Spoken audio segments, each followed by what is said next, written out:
custom modulo operation.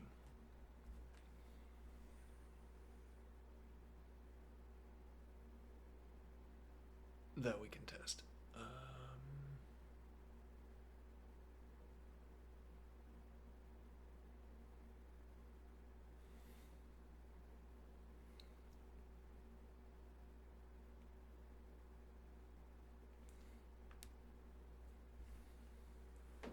How do you do a modulo operation? Let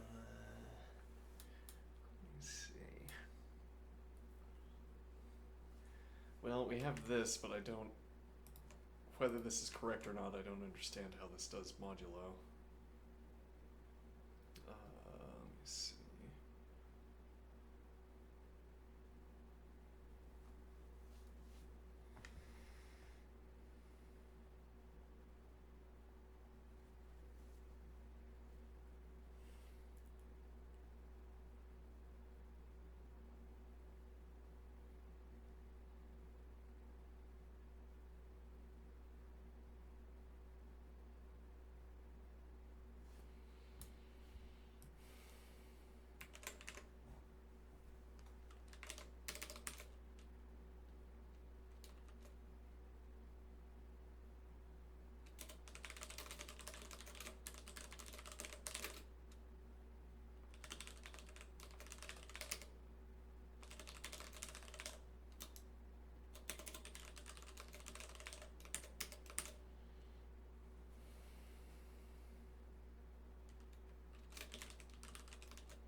Mm-hmm.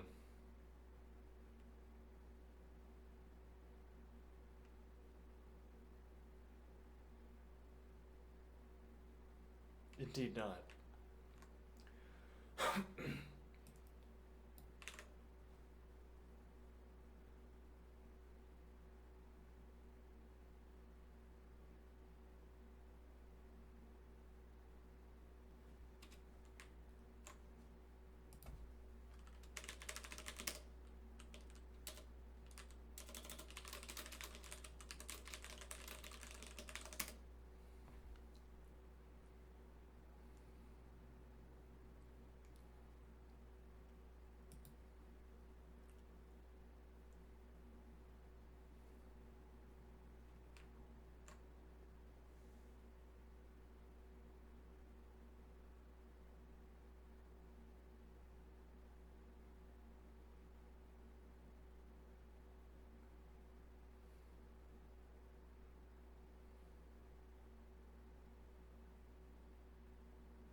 Mm-hmm.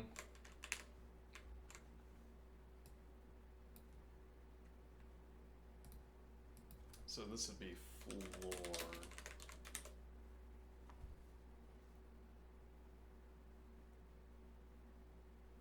No. Let me think here. So let's do this with let definitions, and then we can eliminate the let definition if we can. Let. I want to say quotient. Floor of divide dividend integer modulus integer. All right.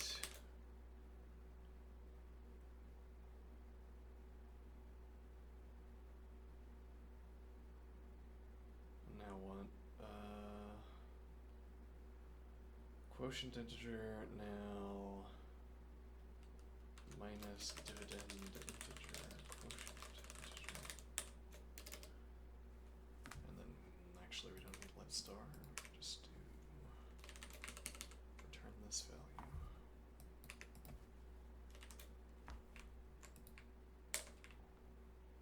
Uh-huh.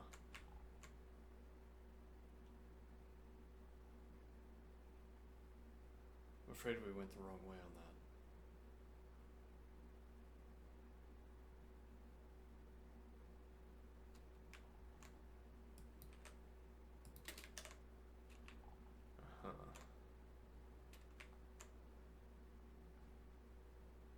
I understand the idea of modulo, and yet somehow I'm not getting the calculation correct.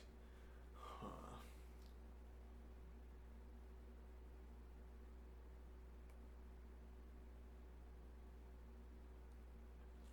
The point is that we don't need any logic for negative numbers.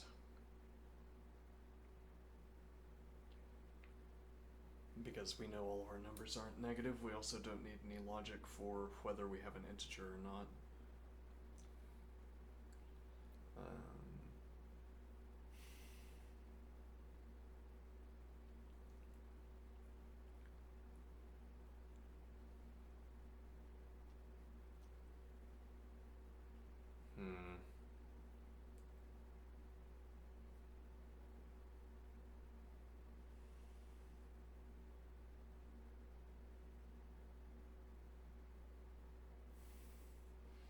We divide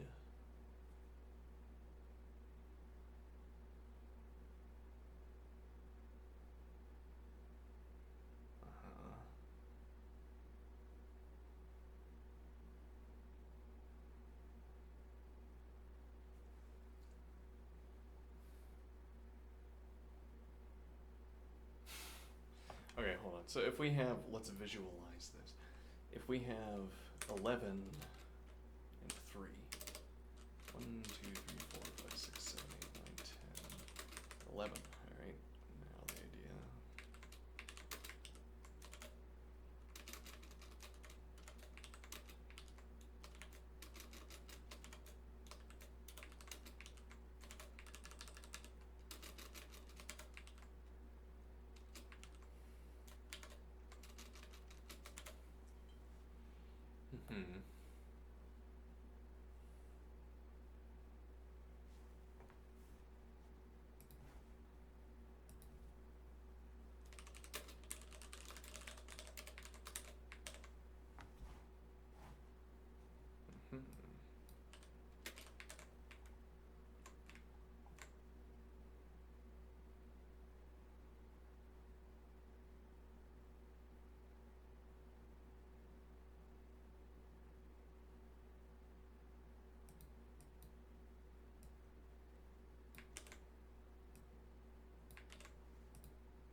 Okay.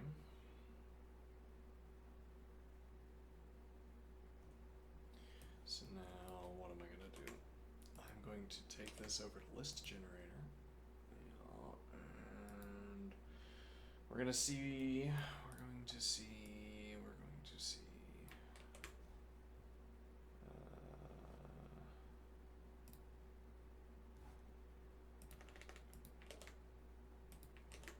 close some tabs.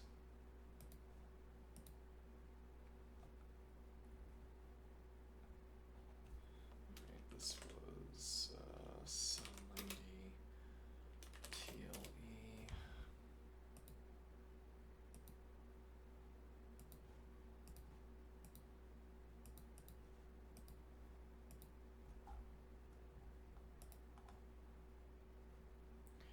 Old version.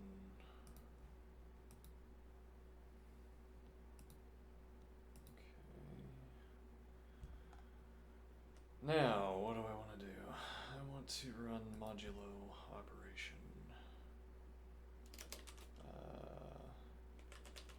For each time for each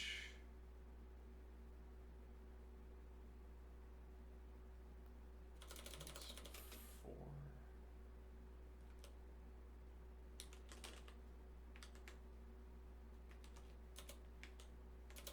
How do I do this without getting a return list, but also with actually testing the value? For each, I don't know what the grammar is for that. Let me see. It's gonna be list.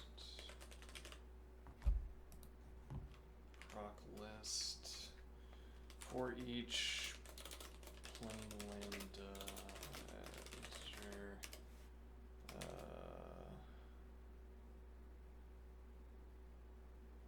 custom modulo function.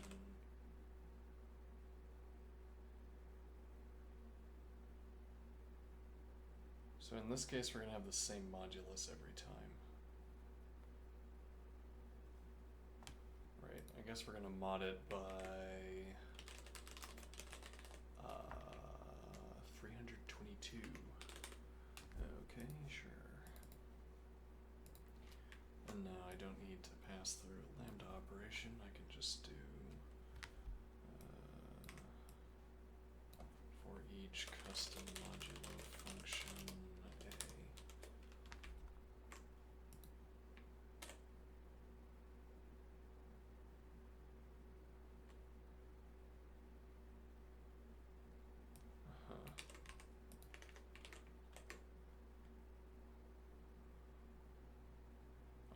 that's not good.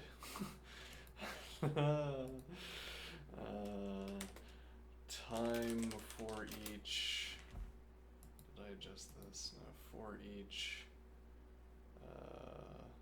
now here actually I will have to do, well no, we can do, yeah, the part of what we'd want to test here is the fact that this has to pass through a function, whereas this has to pass through a primitive. So here we could do, but yeah, plain lambda integer modulo integer 322.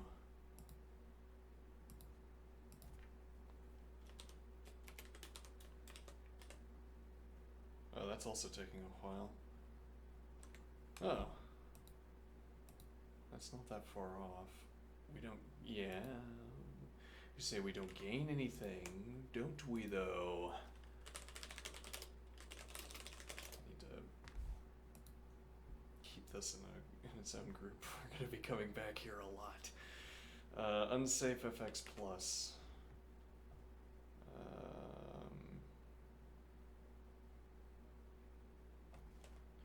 Let's see, require.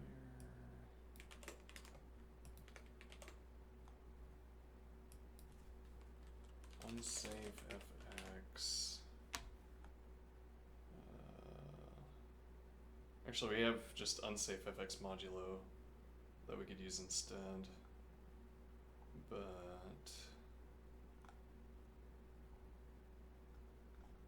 wait, do we not have unsafe division, or is that what quotient does? I guess it'd have to be.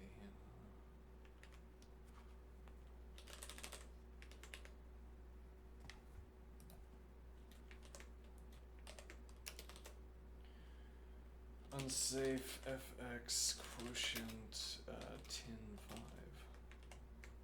What about 11.5? This is integer division.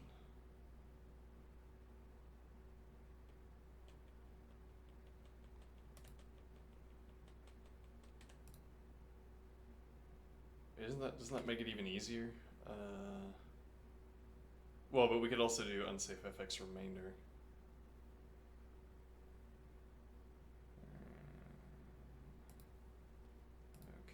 Unsafe FX remainder, because in the positive values it's always the same, though the point was to avoid we just wanted to do arithmetic, but maybe this is fine. So this will be dividend integer unsafe FX remainder dividend integer 322.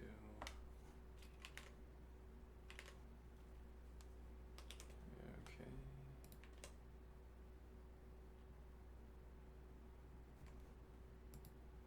Yeah, like negligible savings.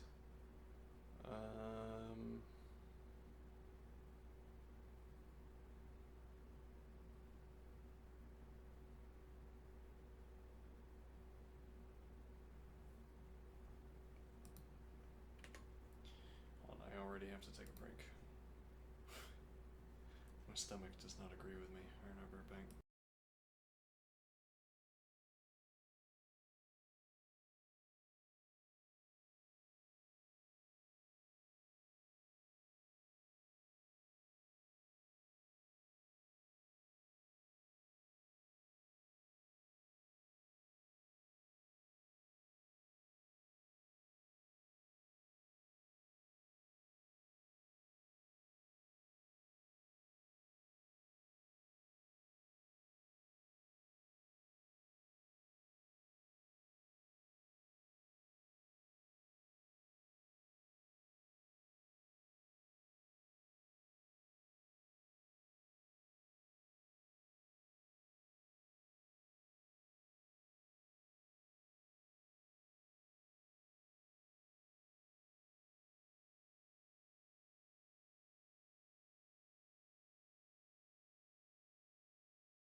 Okay, I'm back. So it looks like it's not going to be feasible to produce a positive only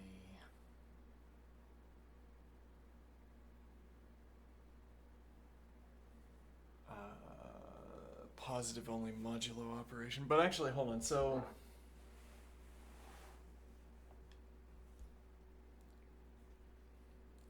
we don't have to have this be in a function either. We could just do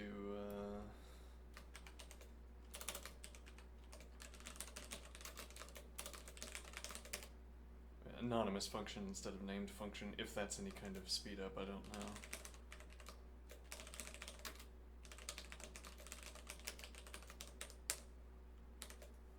Oh.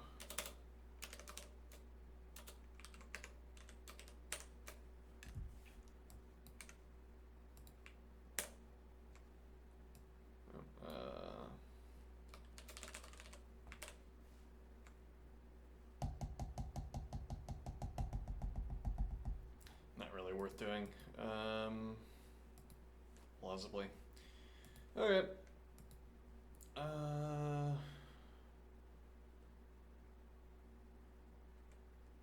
And this maybe should be the default if we already have unsafe operations turned on, but whatever. Alright, so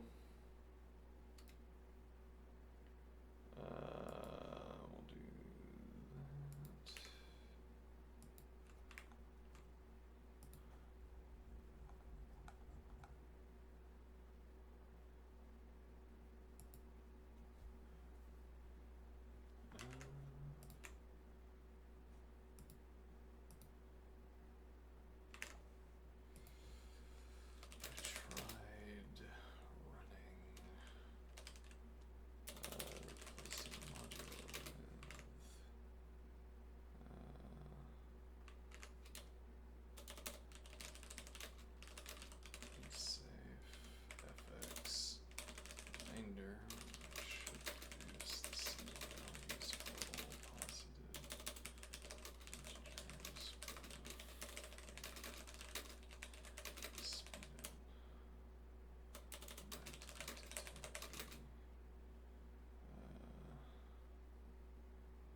What unsafe fx remainder is doing.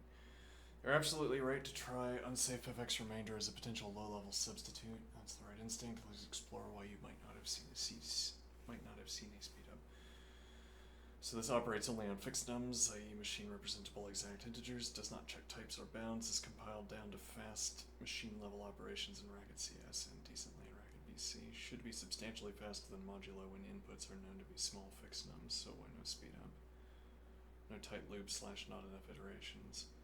Racket has per operation overhead. Calling a function like unsafe fx remainder still involves stack handling. If your big benchmark isn't running this millions of times, the difference might be lost in noise. But we did loop it maybe 100,000 times. Overhead elsewhere dominates if your function also performs other tasks. Okay, the remainder operation may be a negligible fraction of the total cost.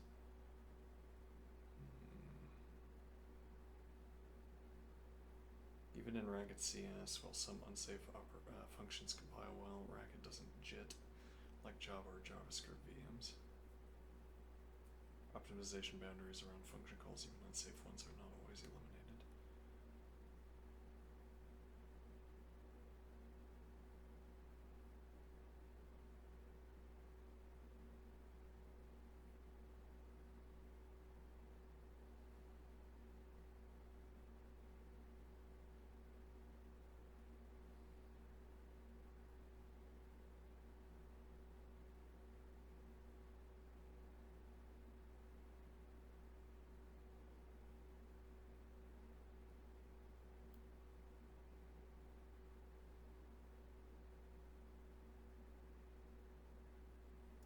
This is saying there should be a big speed up.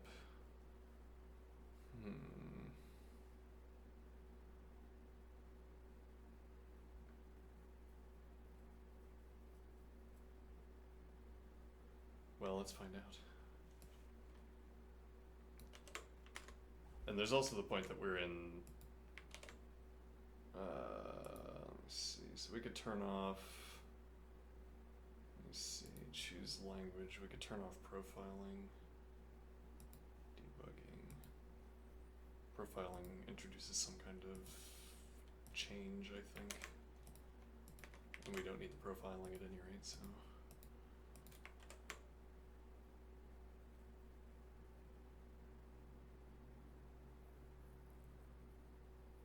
Yeah, that is twice as fast.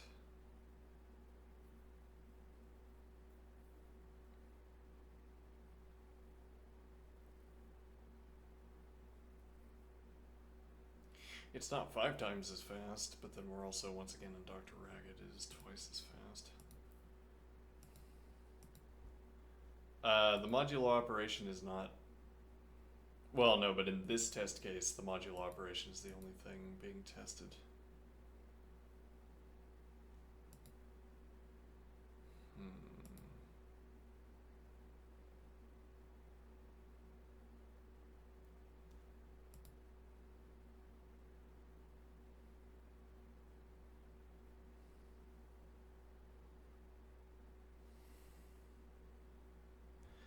Let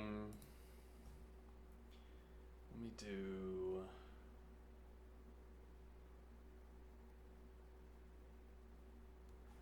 So let me ask. I think we already tested this, right? If I say define A, fixed num A is false. Alright, and now if how many digits do I need to, false, false, false, false, false, false, false, true. Alright, let's add that back in. And now,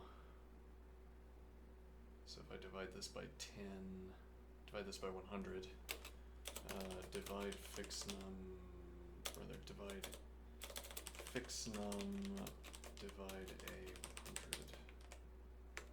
Both are false. Whereas, oh well, this would need to be floor. Okay, so this does go back to being a fixed num.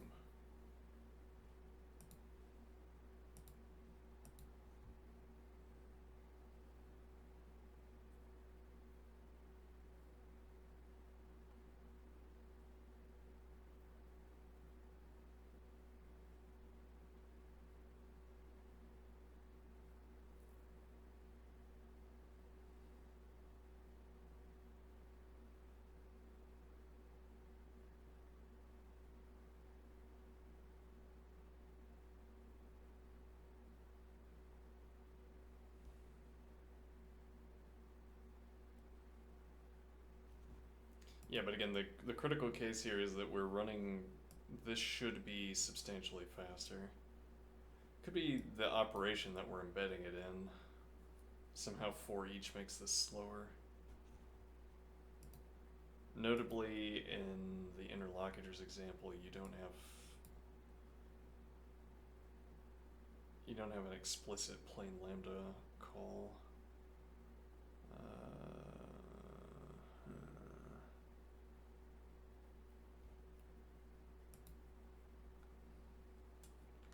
Notably, this mentions overhead elsewhere.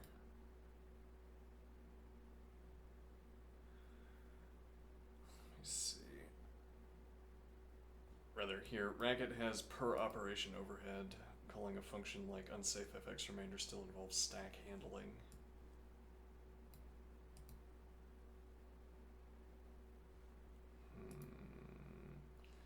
What does that tell me?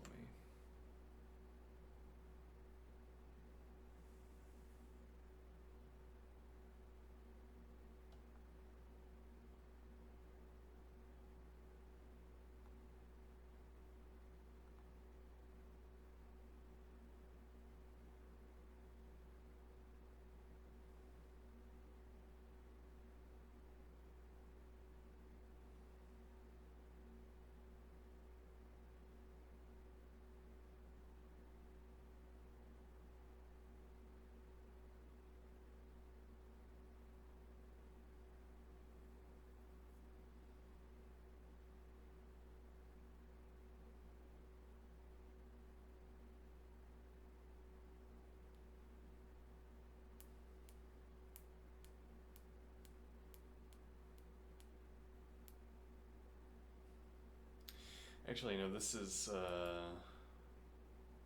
if we can choose in range inclusive. Let's see.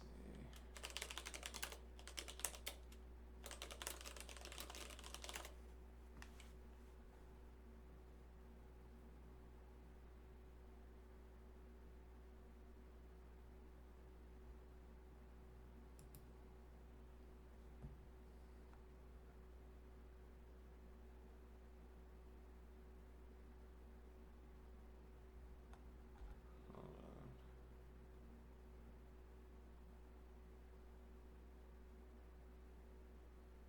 on. Unbounded constant.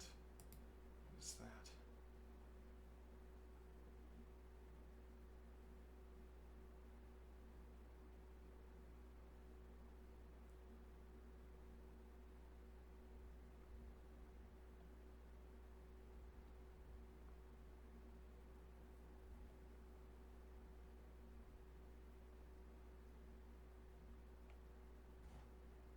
What is this? Ow, you. One of these alt languages. So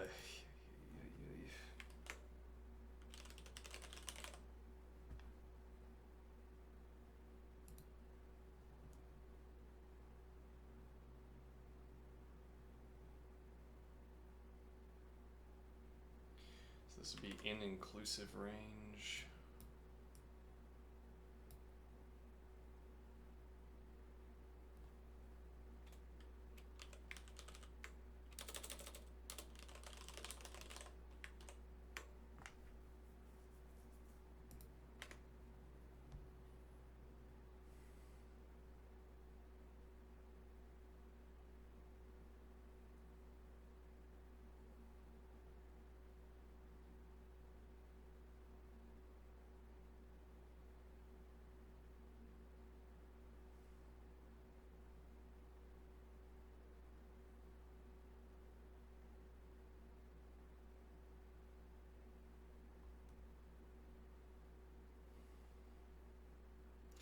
This is among the heavier operations in the procedure.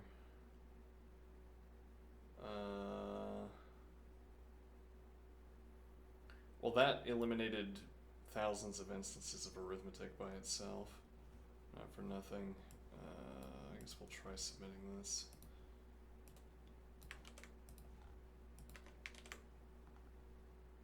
Okay, and while we're at it, unsafe everything. Unsafe fx plus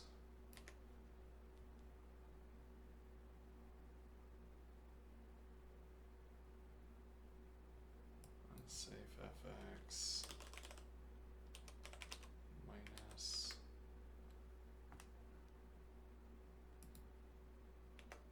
unsafe everything. Yeah, that's what we want.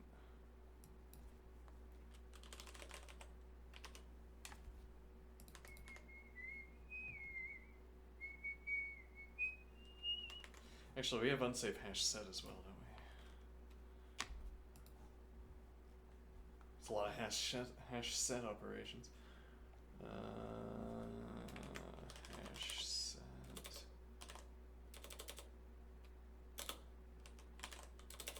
How do we not have unsafe hash set? We have unsafe versions of everything else but not hash set. Well, it could be that unsafe hash set is meaningless. There is no such thing. Could not be such a thing. And could be. Wait, is there hash ref? Hash iterate first. No.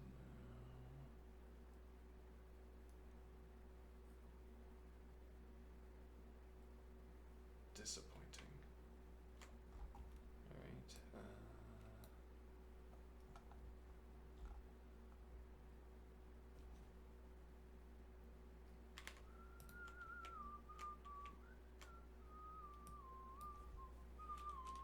Unsafe fx star. Unsafe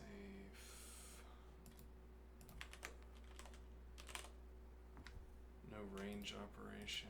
Fine.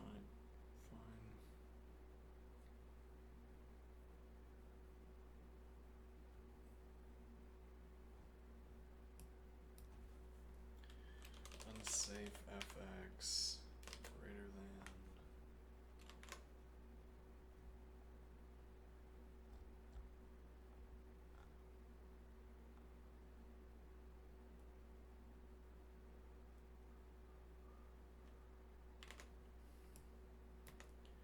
Unsafe fx under.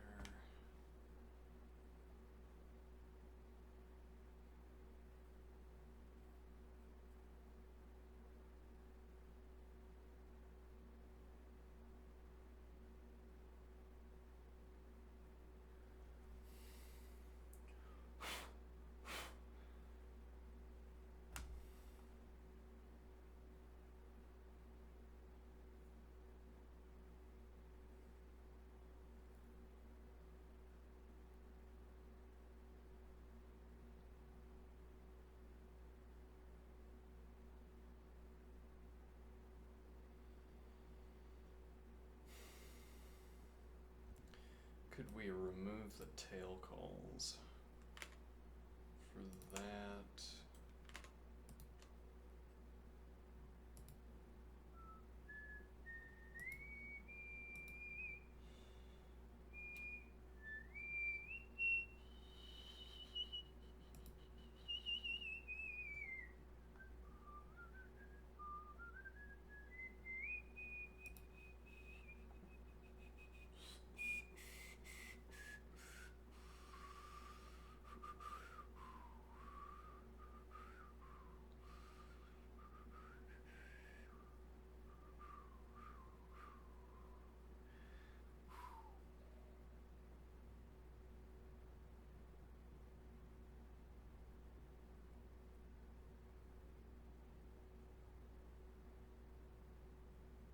I'm trying to remember, where did this, where did we have this discussion?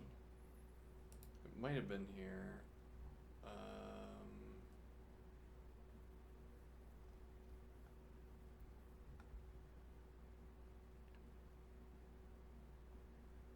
Replace list recursion with index-based let loop. So if we, well, and the idea would be that we have num tilings with n.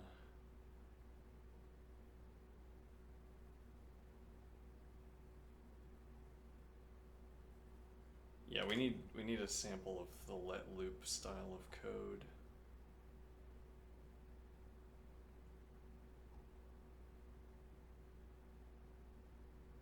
Let loop low default value.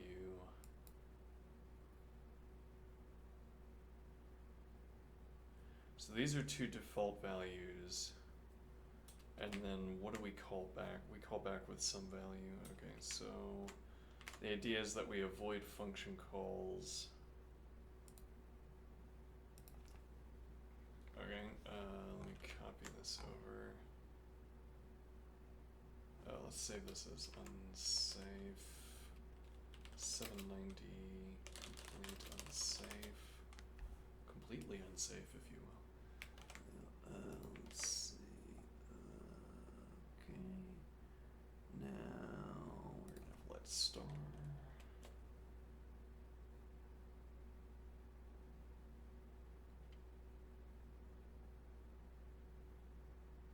So I think we're gonna have let loop.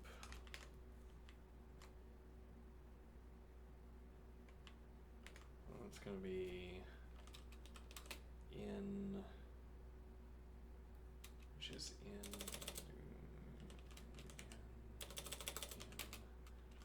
and then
Let's do in. Same value. Okay.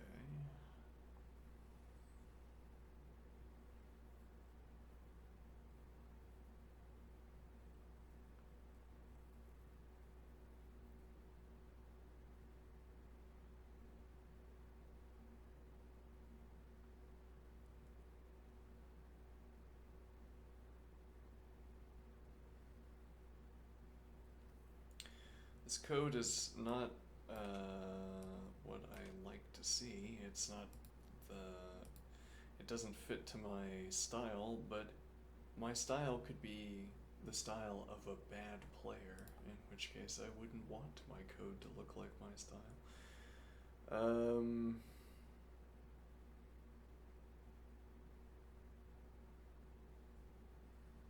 Okay, so now we don't have to pass back. No, we would have to pass back. Okay, but actually, can I delete this? And then delete this.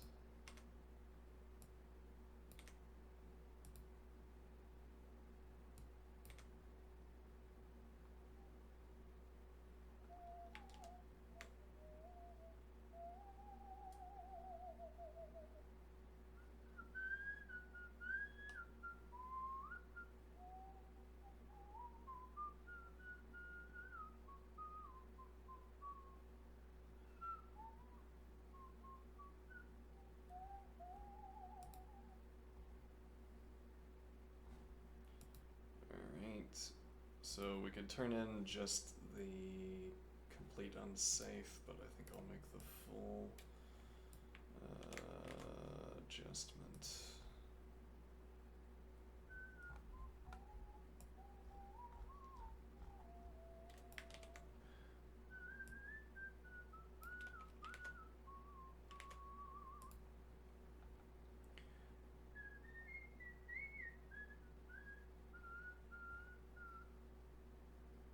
Oh.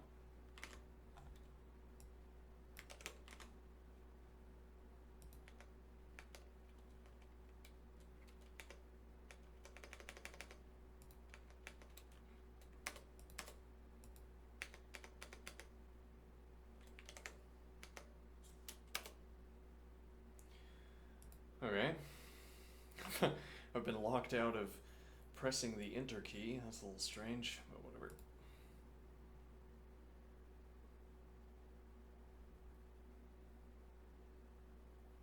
Yeah, increased. Is it perhaps punishing me for having unsafe operations?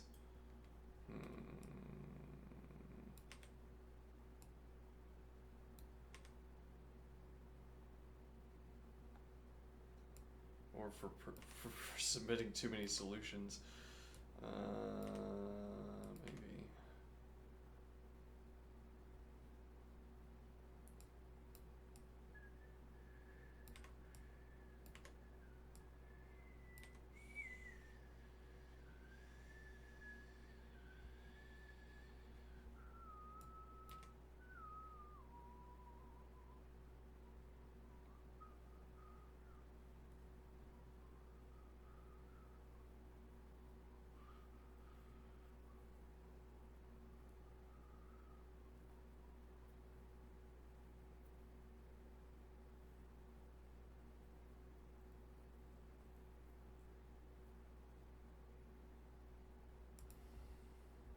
Yeah, I don't know if I believe all of these returns.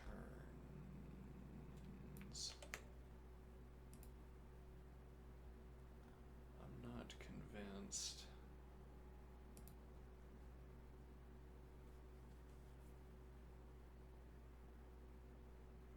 Well, we got 131, but that's within a noise threshold. I guess we'll give this one up.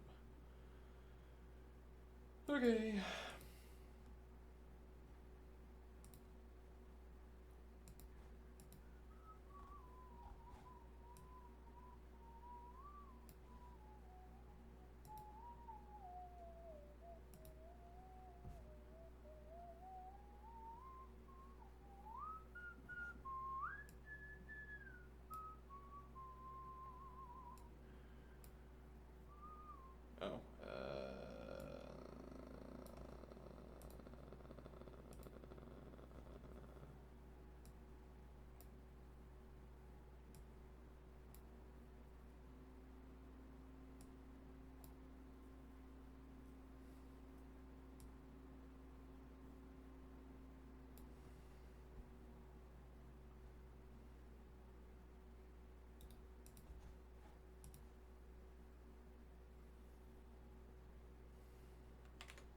Alright, string matching in an array.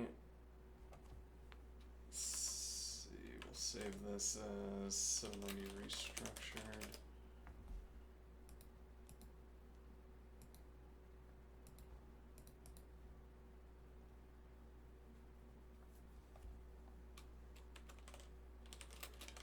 Curious construction.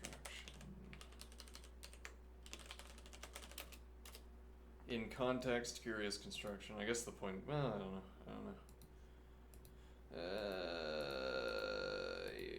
Okay, and then we'll delete that, and then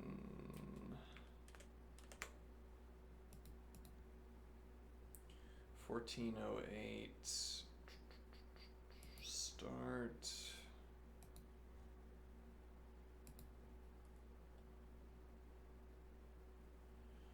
Store box vector set position. Yeah. That's the kind of variable names we're looking for. Store box vector set position.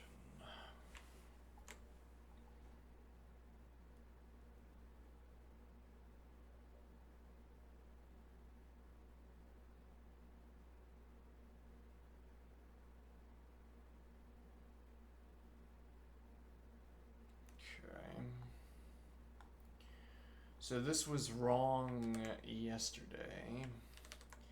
Wrong because it goes infinite. Yes. Why does it do that? Let's step through. Let's look at what this function does.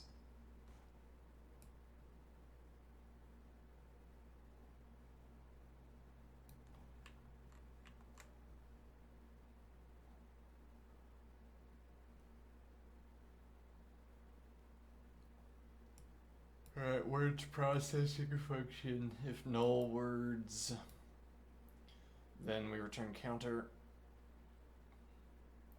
Otherwise, we establish a series of let definitions. We set words to CDR words. Oh, let's do that here as well, right?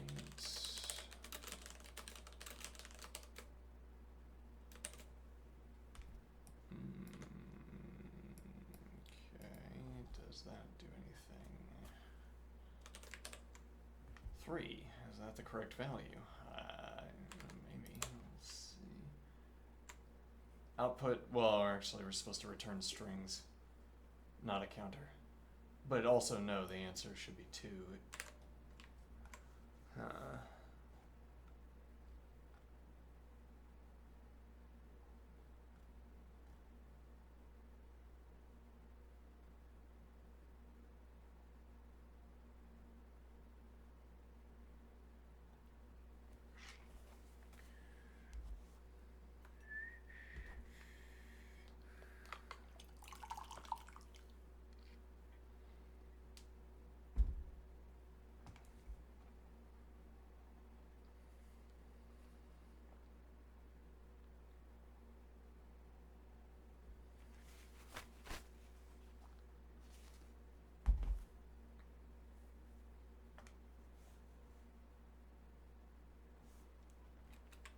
All right, so what are we doing? We take the active string, which is car of words up here. All right, then we take char, which is string ref active string 0. So this is our reference char. We're going to run vector ref using the position we obtained through this arithmetic.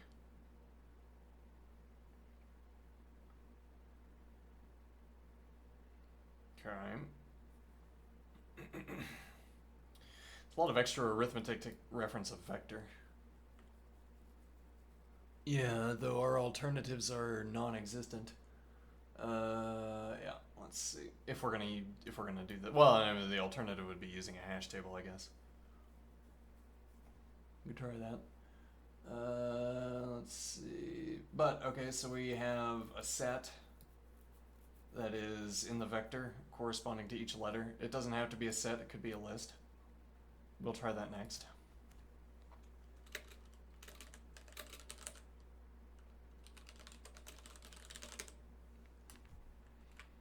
Let's see, vector ref, store box vector set position, which is a vector of sets, each of which contains positions. We run that with, we obtain that through vector refing the vector here with ref index, which is the value we get when we reference char, which is the zeroth char of the active string. If this set is empty, then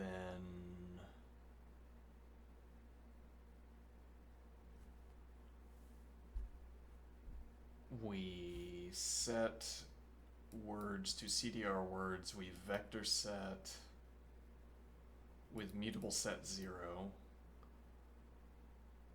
So we replace that empty set with mutable set 0.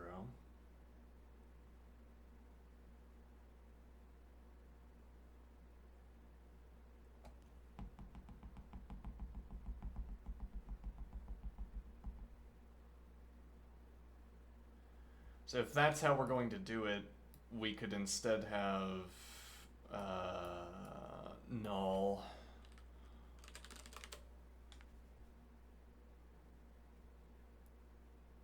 and then set position will be null slash set position.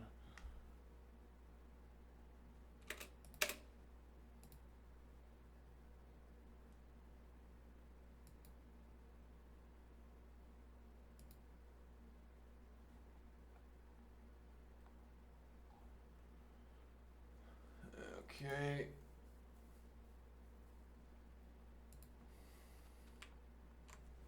If null, so that means that we can...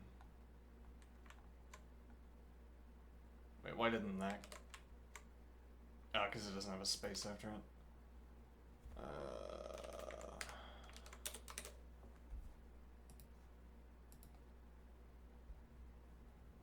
Okay, now we can default this not to mutable sets, but to null, which should be cheaper, because we can't use any of these sets.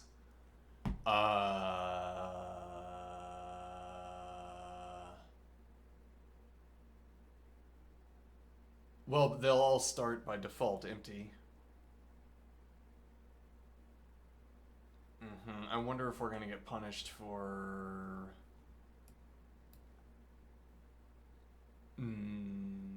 now not knowing whether there's a set in every vector position, but we'll find out, I guess. All right, so null, then we set words to CDR words, we vector set mutable set containing 0, and then we run string write starting at sub1 string length and with termination value of 1. Let me look at string write. This is add 1. Yeah, that's correct though, right? We start at 1 and we proceed to termination index. Okay, but then that should actually be that, right?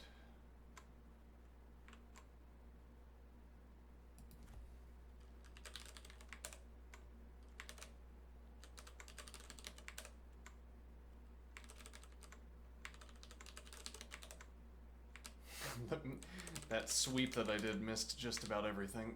Yeah. I thought there were suspiciously few replacements. Let's see.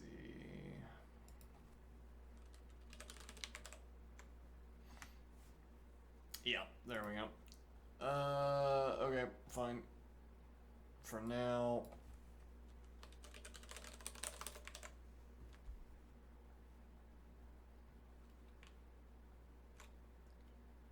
Let me see.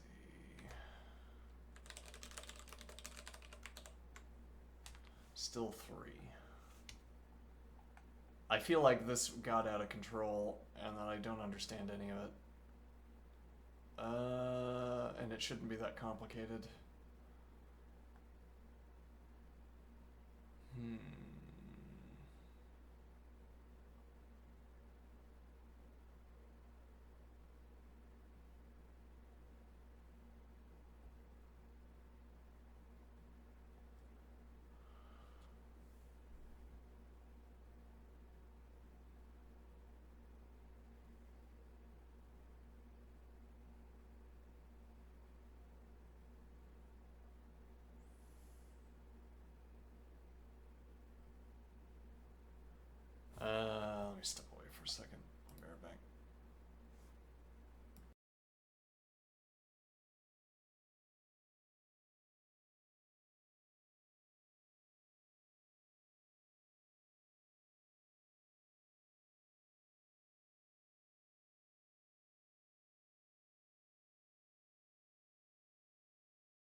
Alright, how about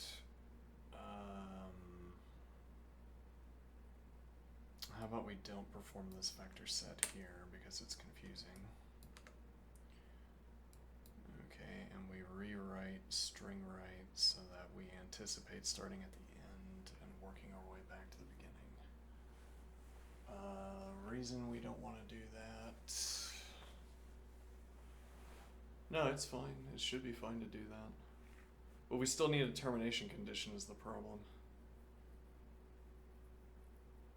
Because we either need two separate string writing functions, one for the entire word and one for a partial word, or we have to have a termination index, whether that's -1 or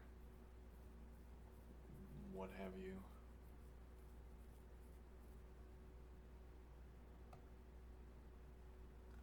Let me see.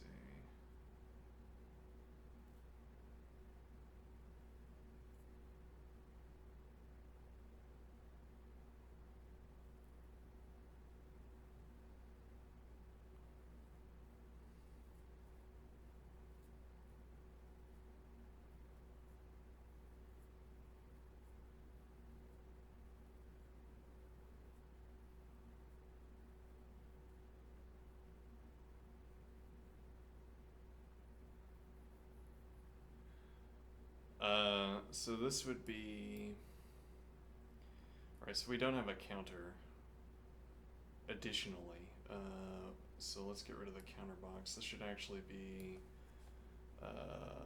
output box list should start as null, and now this should be output box list. That's not so critical at the moment, but might as well do it.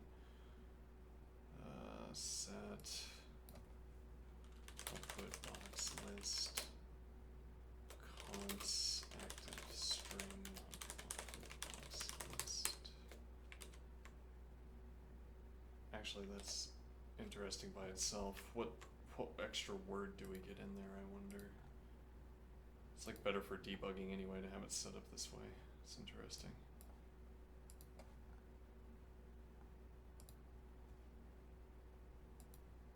Oh. Yeah, hold on. Let's control Z back.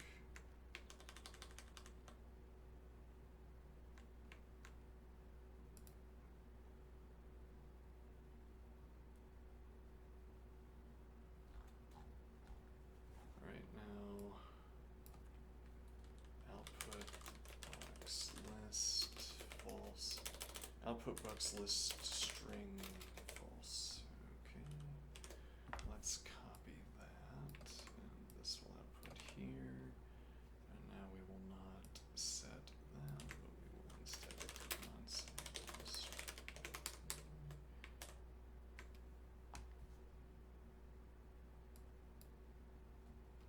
And this is saying that our hits are the word superhero, then hero as and false, whereas the correct answers are as and hero and not superhero. Yes, one wonders how that's getting in there. Also, how is false getting in there?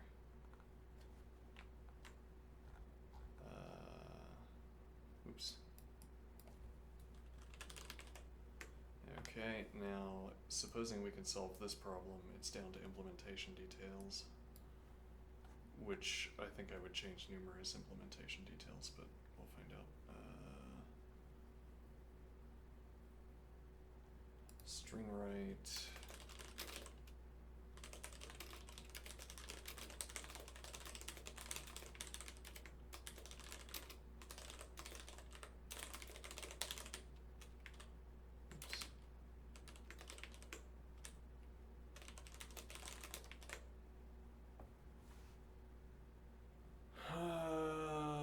Let's see.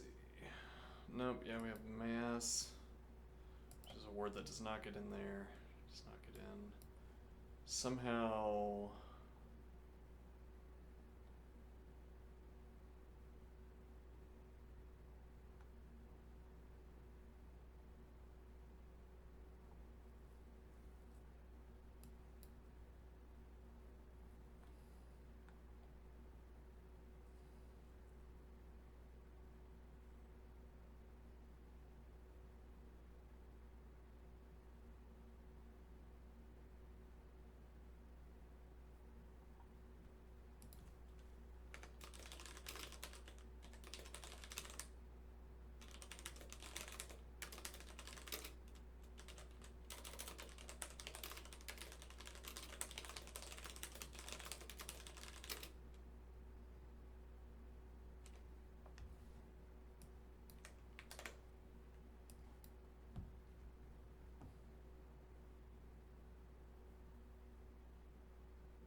Wait, isn't that like a completely defeating problem here?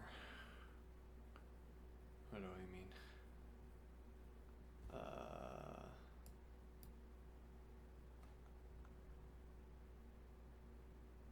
Wouldn't we have to, I don't know, we'd have to sort this based on... No, that wouldn't work though.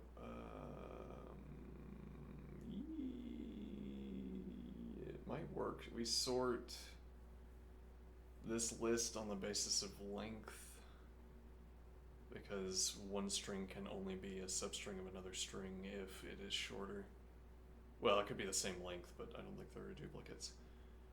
Okay, that imposes an additional cost, but it doesn't result in the complete breaking of our function.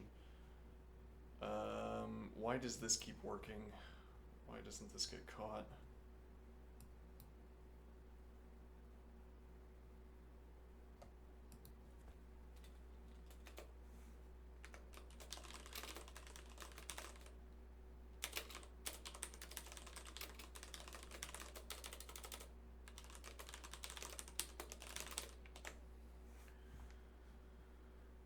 Uh-huh, interesting.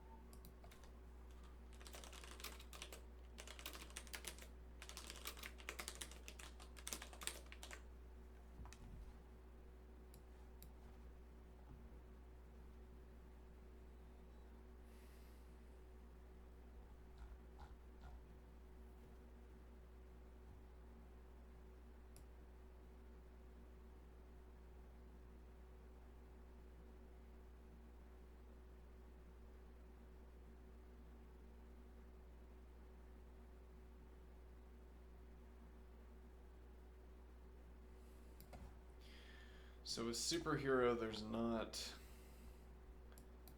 S. Okay, so back up here. We do...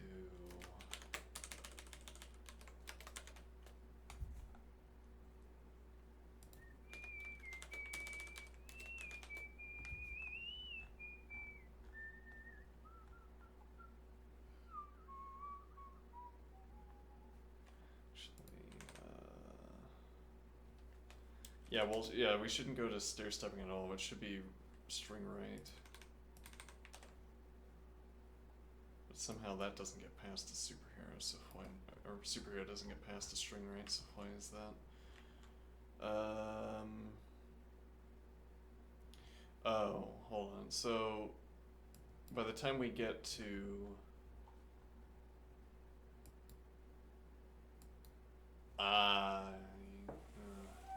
interesting. Let me see. Yeah, we can get caught in a loop.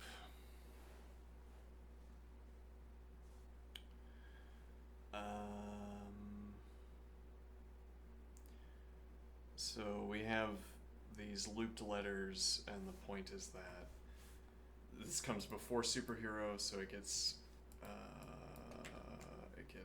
put into the set, and now we have 2 and 3 as elements of the S set.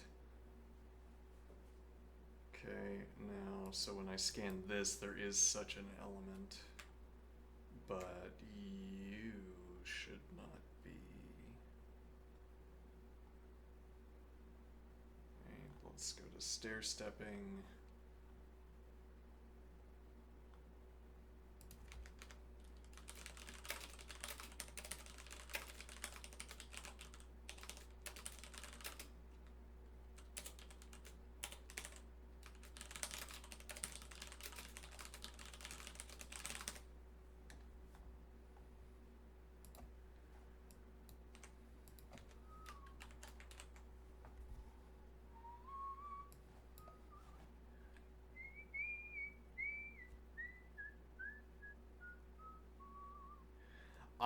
It is the same mutable set. It is the same. It is the very same mutable set. I have placed 26 copies of the same mutable set.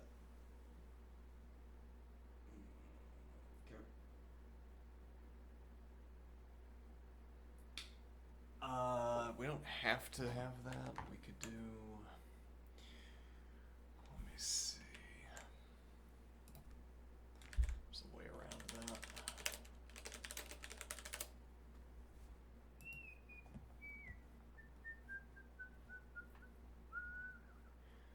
Build vector creates a vector of n elements.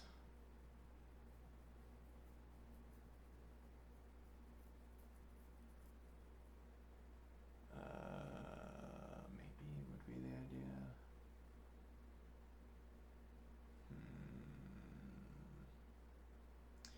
The alternative idea is immutable sets. And then the third alternative idea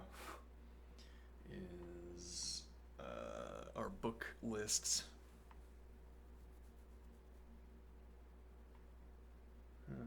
Book lists, you say. Yeah, we have book lists. We navigate the book in order to keep elements sorted. Okay.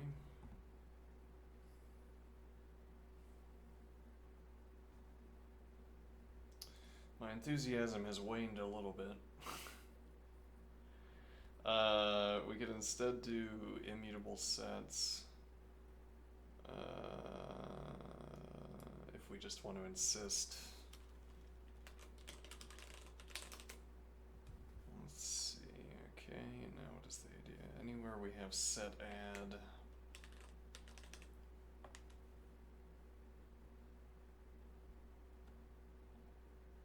We instead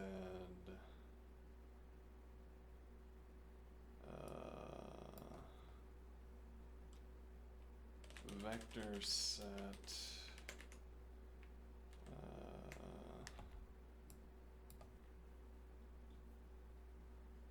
let's see, vector set this horrible thing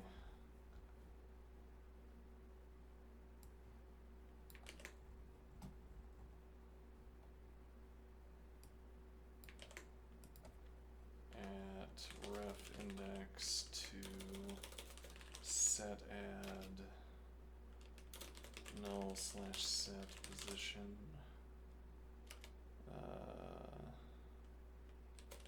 char, right? No, index.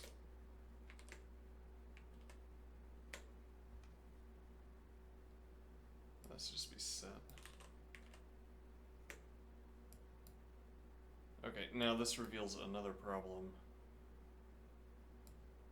Alright, so we have to sort our input. Yeah, let's see.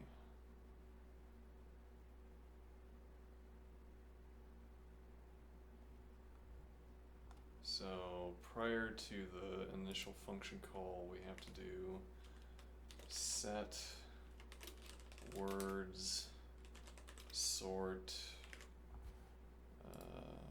Let's see.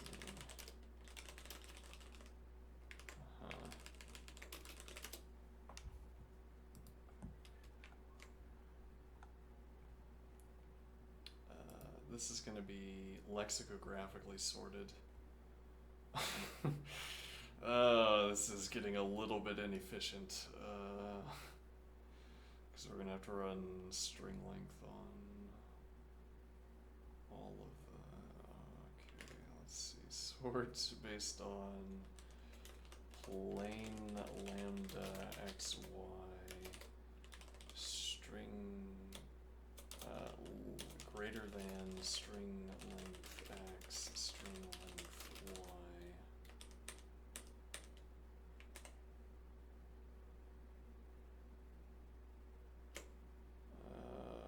Let's see.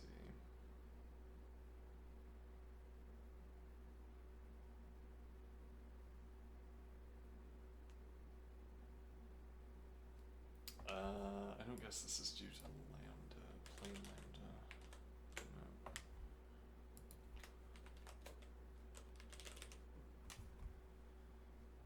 No. Oh, we have to sort something. Right. Okay, where in this case, as opposed to numerous other cases, the thing sorted comes first. Okay, and that still did not work. Let me see.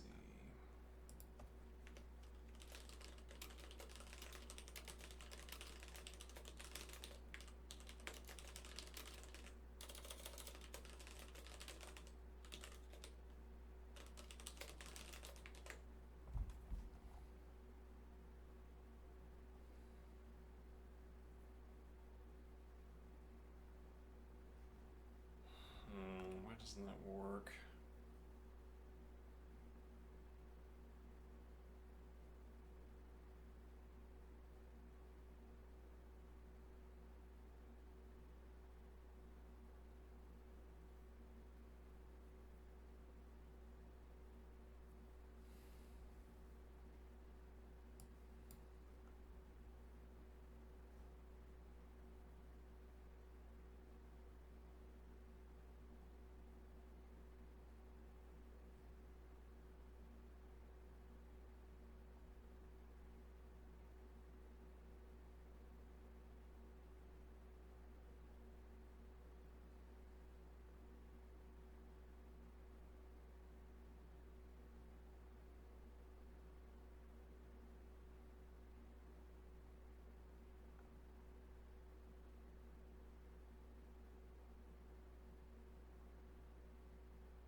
I think here. So we've already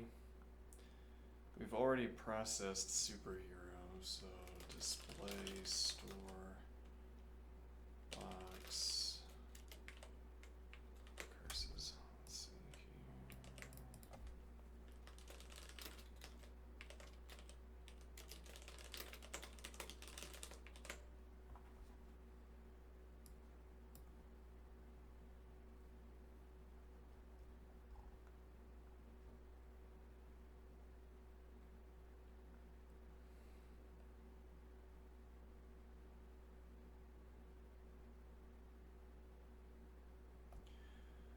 Let's see, A, B, C, D, E, F, G, H. H, E, R, O. Okay.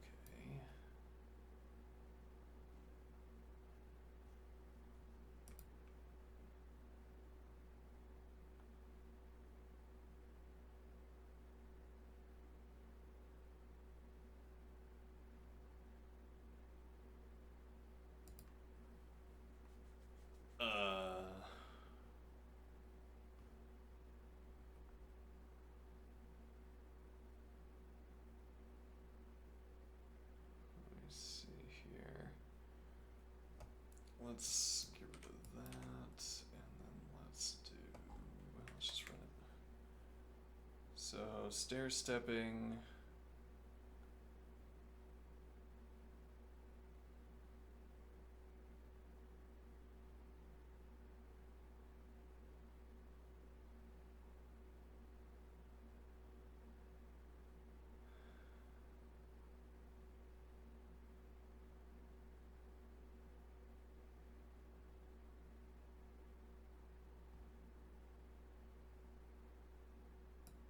I guess we can check the logic of stair stepping. It worked in one case though. Hold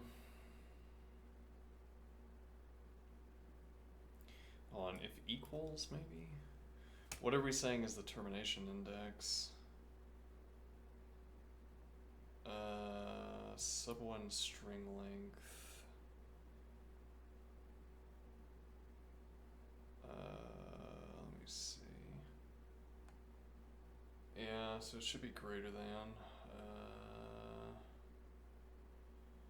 Greater than, yeah, because we're adding each time.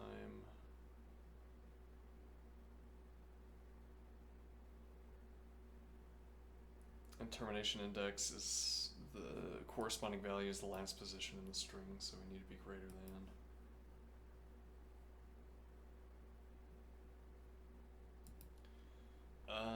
Maybe this is a strange ask. Can I see display index?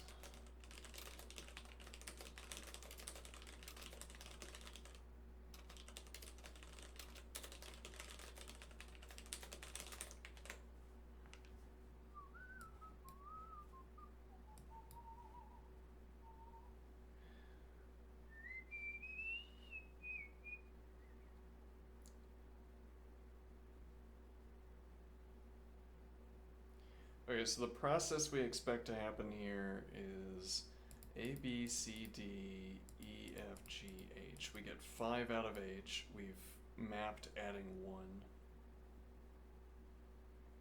Alright, so now we go to E and we look for 6. We see 6. We add 1 to that. We go to R and we look for 7. We see 7. And now we add 1. Alright, so show me stairs list position. We have that already. Okay, well, what do we have? Let's see. Hero, stairs list. Uh-huh.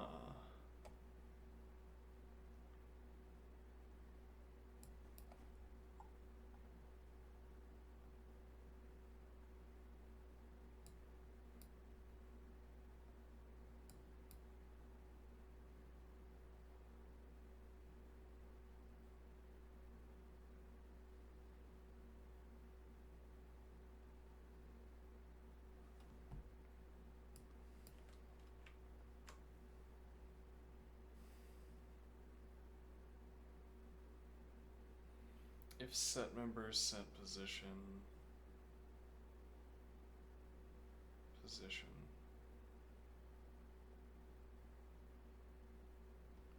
shouldn't it be const add 1 position? Yes, apparently.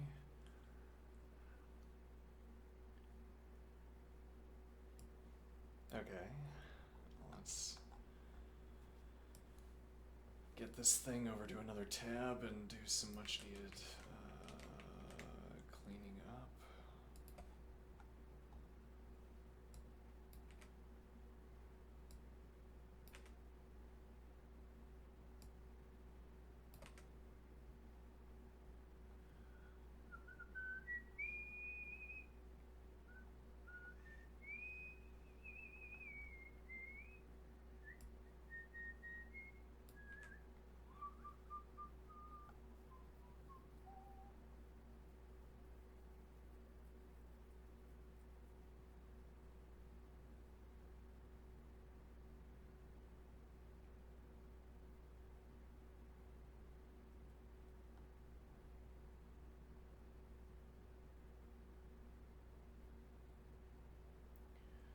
So we might be able to call,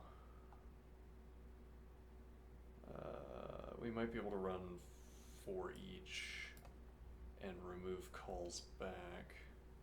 I don't know that that would be faster. Let's see.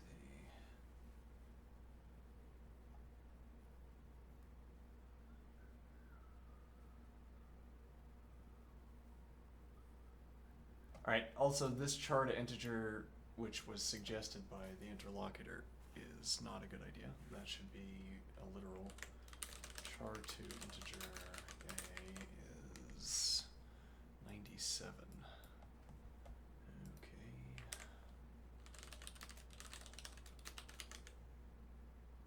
And that will be 97. Oops. This should be the entire statement replaced by 97.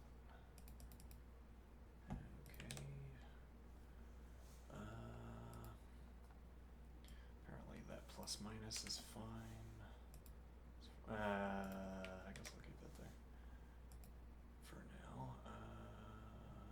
This should be rather empty, set empty.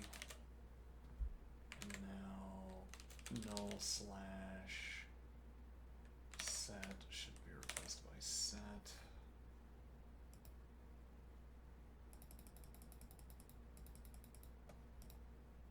Okay.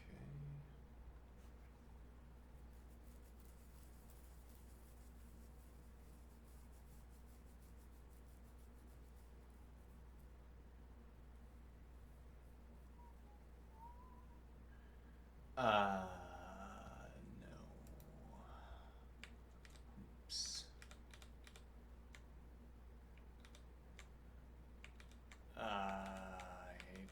Hate's a strong word, but I don't like that. I don't like going backwards, back through, because I have a hard time telling whether I've gotten to the end point yet.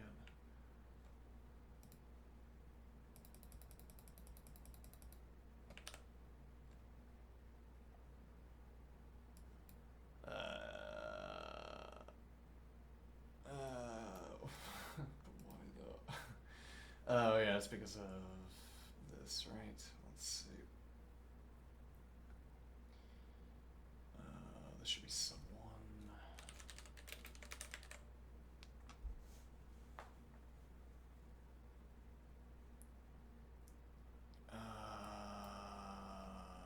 Given mutable set. Oh.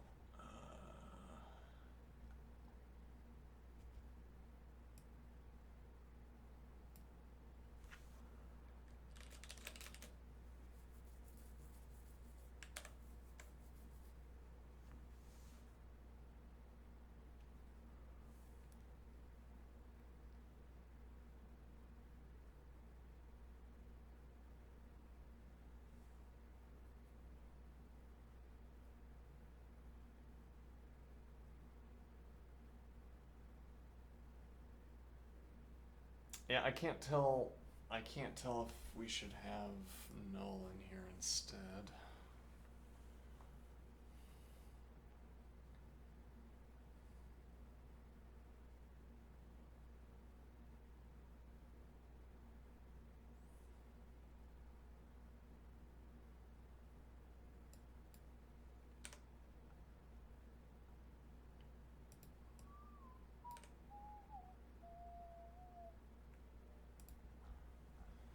We can test this.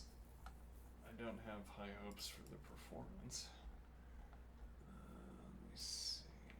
Make sure we're not overlooking some kind of distinction here.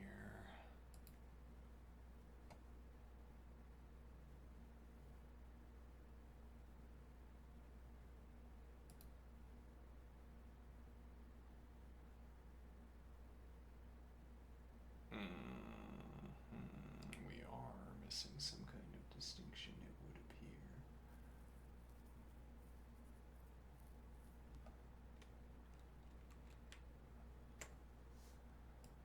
Cas X and C, Cas X and C. This is the same. This is not. This is the same. So we're missing this and this. And it's not clear why we're missing that and that, curiously.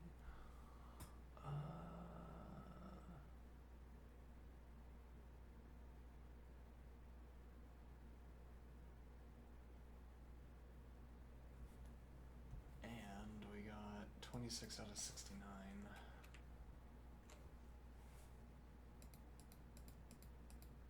However, it is time to call it for now.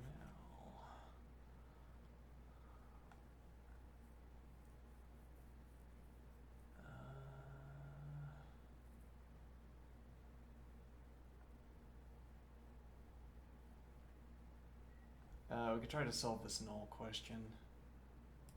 Alright, so we have every position in this vector is a set. Okay, now what is our idea?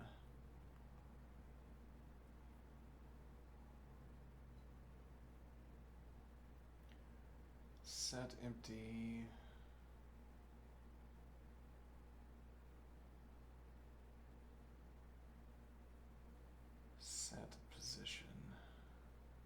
could be asking null here. And if that's the case, then we set words to CDR words. We put a copy of set 0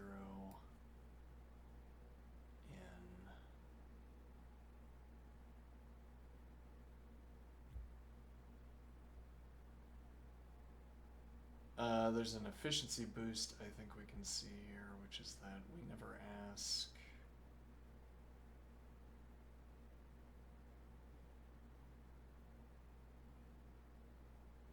We don't ask whether, don't inquire whether a number is a member of a set or not.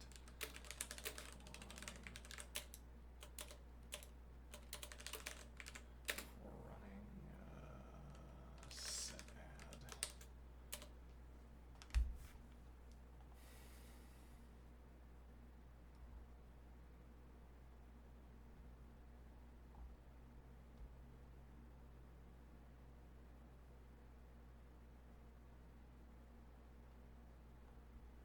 Now, so stair stepping, active string.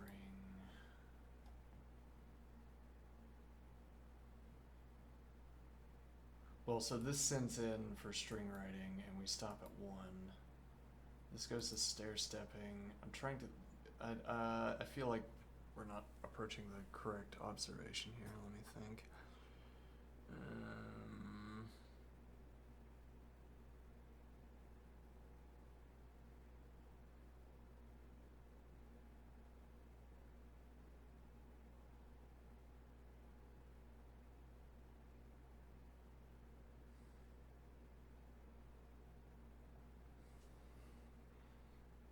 Just touched my glasses.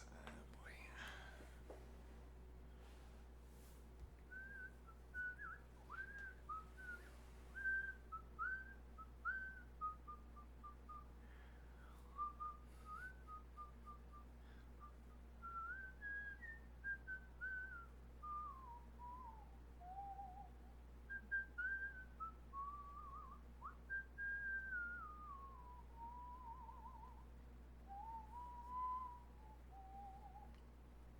Alright, I guess I'm out of juice. Alright, I will, let's see, 1408 continuation.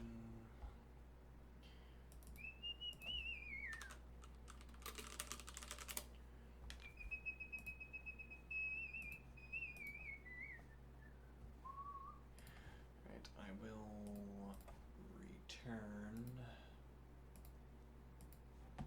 to do whatever it strikes me to do. Anybody in chat?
for now, though, how often this turns into never getting back on task.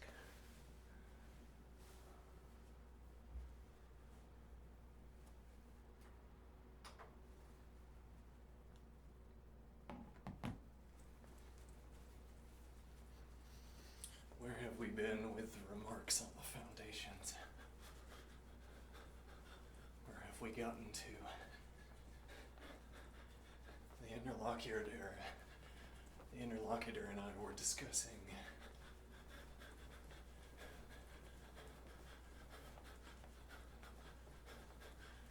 top and down understandings, modes of understanding, modes of accounting for the word understanding. A good distinction to make here.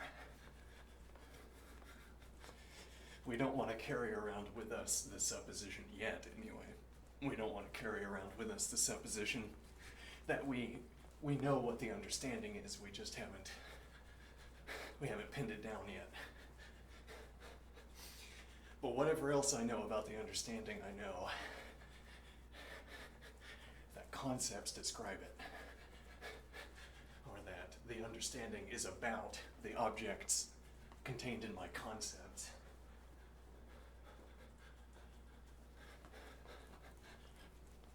So far as we are concerned, objects are blobs of color. They're pure phenomena. Well, we might want to start using our terms a little bit differently.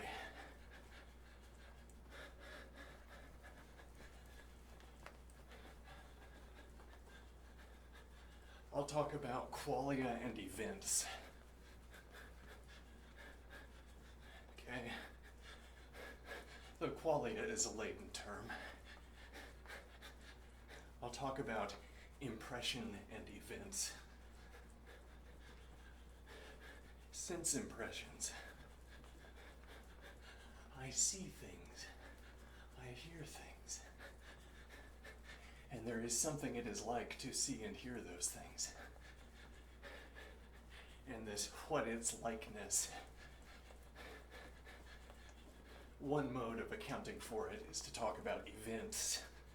And I say what it's like to be a human is to be the locus of many events.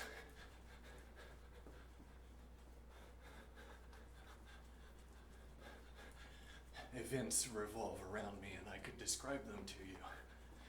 They're made, these events, many of them are made so that I can describe them to you in such a way that there are ready-made descriptions for them. Cultural artifacts, for instance, cultural events, but the unfolding of an event with a piece of technology, for instance. I have a piece of technology, and events unfold as they will when I manipulate that technology. Whether that means the technology produces lights and sounds, maybe my technology produces a buzzing sound. And now I can start parsing that event by talking about the object and introducing, a type system for my object, I suppose. Some kind of subcategorization system for my object that drills in. Which in practice typically means drilling down to smaller scales. Interestingly, why is that? Because in fact, if I have a piece of technology, any part of that technology that I want to look at and talk about will be located in the macro object. There can't be a piece of technology, there isn't. There isn't a piece of technology where a part of it is greater in size than the whole of it.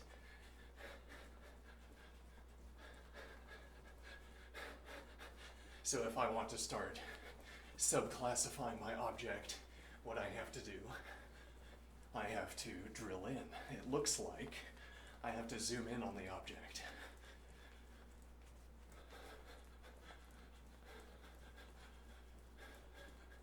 It it looks like I have to drill in on the object, zoom in on the object. It looks that way because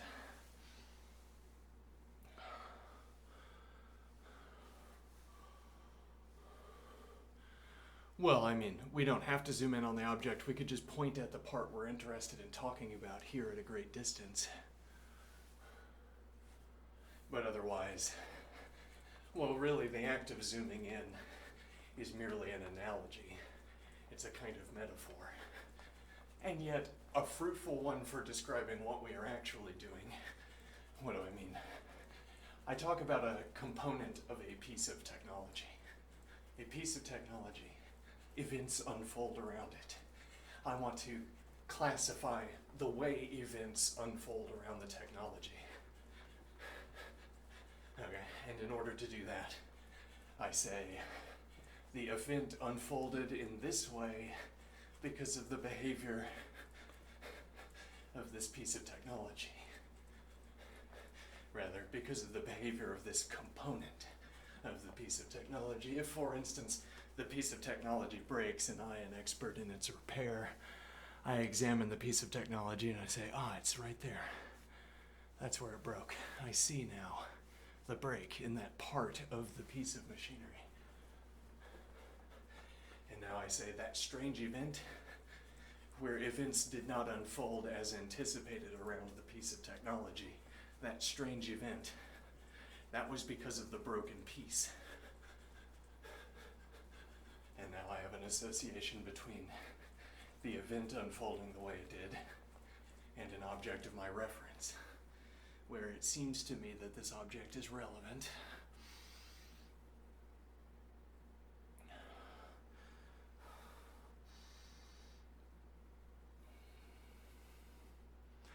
Now, the alternative here is that we talk about the impression. It's like a stamp on your eyes, except instead of ink, it's color.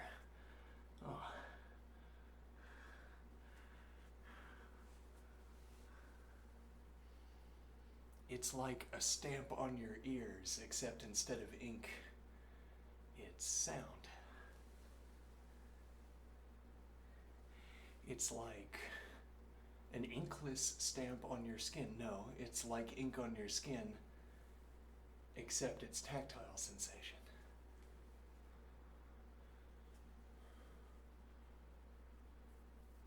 Impression.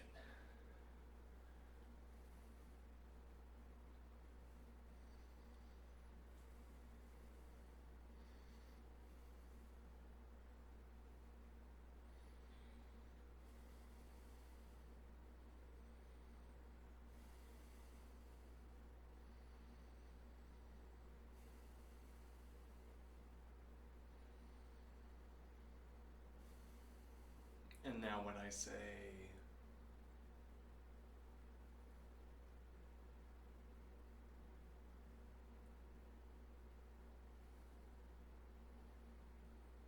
top-down understanding as opposed to bottom-up understanding.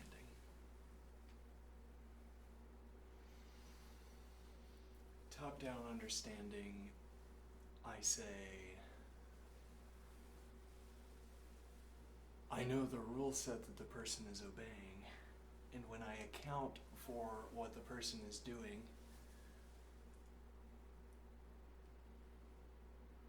the rule set for me is grammatically intertwined with how I explain.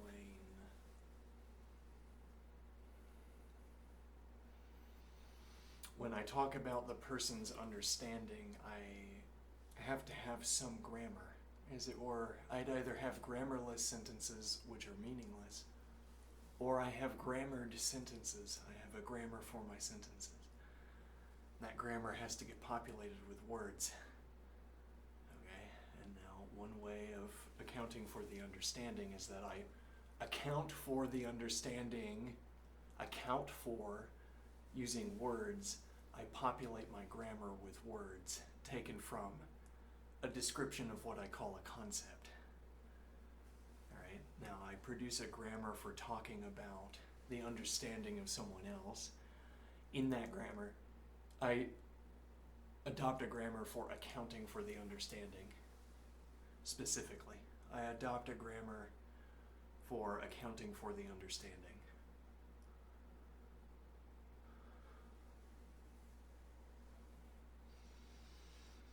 And what does this mean? It means I'm constructing a sentence. Up to this point is all it means. I'm constructing a sentence to provide an accounting for understanding. That would, for instance, be a description of me right now, albeit the sentence is winding and long. So I have some grammar. If I am trying to explain my understanding or someone else's understanding in the philosophical manner, that grammar will keep unfolding before it hits a concept, as it were. As it were, I have to set up a kind of soft landing for the word concept. Or I have to establish a kind of soft landing for a concept. Well, what does that mean? I say, I want to account for someone else's understanding. If I am a technician, okay, I look at the way that someone else's understanding has led them into error. I make a conceptual analysis of that error and how it corresponds to our shared techne. I'll say, without the Q. New word, techne. Okay. Now, we have a shared techne. Alright? I don't know what it means yet. You don't either. We have a shared techne. Okay. I look at the error that the other technician has experienced and I say, I see the source of this error in our shared techne. The other technician lacks a concept. The other technician does not recognize the relevance of this component of our techne, this object in our techne.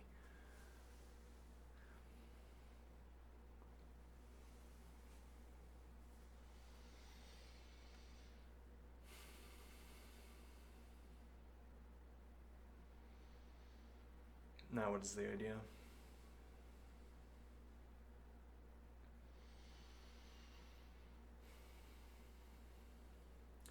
Now, the road from trying to account for the understanding and use of a concept has been short. I don't know what the word concept means either, critically, but the road from talking about, well, you and I philosophers, we were setting out to explain someone else's understanding. Now, the technician was also setting out to explain someone else's understanding by relating that other person's understanding to an object in the techne. Okay. Now, so I want to say that passage from thinking about someone else's understanding to object designation has been short. Whereas you and I philosophers have not yet designated an object. Why? Because we want to give the object a soft landing. And what does that mean? It means that we want to fill our words with meaning before we decide which nouns we want to deploy, as it were.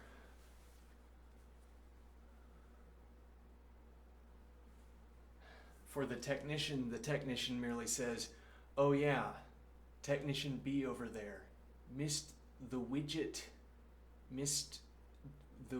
decayed. There's a telltale sign that the widget decays. It's when the machine makes this kind of humming sound, then you know the widget has decayed. Okay, and that's when you replace the widget. I knew that, but the other technician did not, as it were. Now what is the idea here?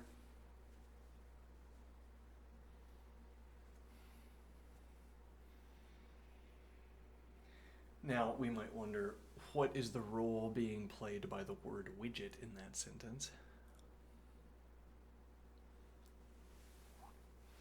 when the technician is trying to provide an accounting here for why the other technician failed, what role is the word widget serving in that sentence? Grammatically, maybe even. What role is the word widget serving? If you have a way of categorizing concepts, you might try to talk about the role of the word widget as if it is serving a rule in a game.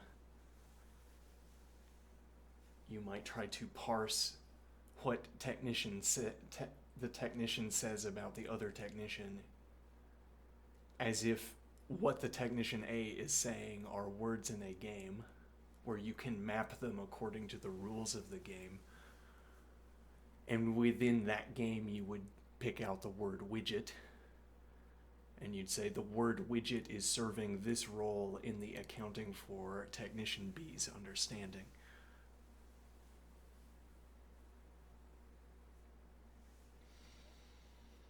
Now, you and I, philosophers, we distance ourselves from the object. We put more layers of discussion between us in reference to the object. For the technician, the sort of obvious grammatical distance between the technician's position and the object is 0, as it were, or low. It's like a lower order relation between the position of the technician, as it were, the eyes of the technician and the object. There's no need for the technician to hesitate and say, now, we have to be careful about our words here because we might mangle them. And nobody takes enough care in their word selection. They all mangle the grammar. So you'll get sucked into having bad grammar and therefore bad conceptual work. You'll be sucked into bad concept maintaining habits by their horrible grammar if you're not careful, is one point here. What do I mean? The technician says, the technician B over there failed because of the widget. What is this because doing here? It is utterly unclear to me. You say the other technician failed because of the... Is the other widget like a brain control device? Did the brain control device broadcast rays into the brain of technician B so that technician B failed because of the widget? Meaningless. But it's not meaningless. It's practically useful. Because in a standard technical discourse, you'd go on to say, oh, didn't hear the hum. And technician C says, oh, didn't hear the hum. No. Technician A says, no, didn't hear it. Didn't know to listen to it. Hadn't learned that yet. Yeah, and then I say, oh, well, everybody has to learn about the hum sometime. I guess that was the technician B's day to learn it. And now the philosopher is fuming because the grammar is incorrect. It is not because of the widget. It is not because of the widget that the technician B over there is failing. Okay, but we, better philosophers, we take yet another step back and point at the philosopher.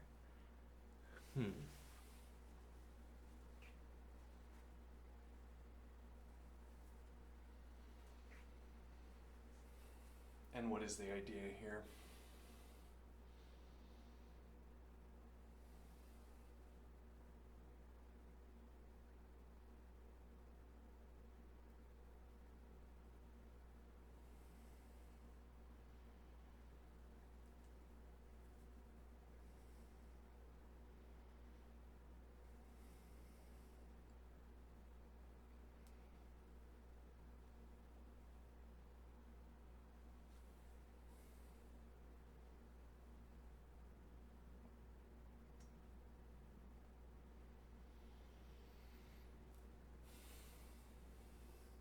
So the top-down understanding, we're saying at least one exemplar, at least one person who evinces the top-down understanding of understanding, or rather a broad class of cases that give us this kind of example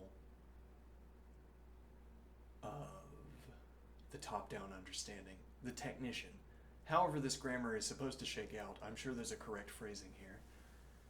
The technician is an exemplar of the top-down. The technician is a good example to bring about, to have on hand when talking about the top-down understanding of understanding. The top-down conception of understanding. Because for the technician, for the person who is immediately engrossed in answering technical questions, which is a broad class of the cases where we reference objects at all, notably, we could reference objects for any reason, but we don't.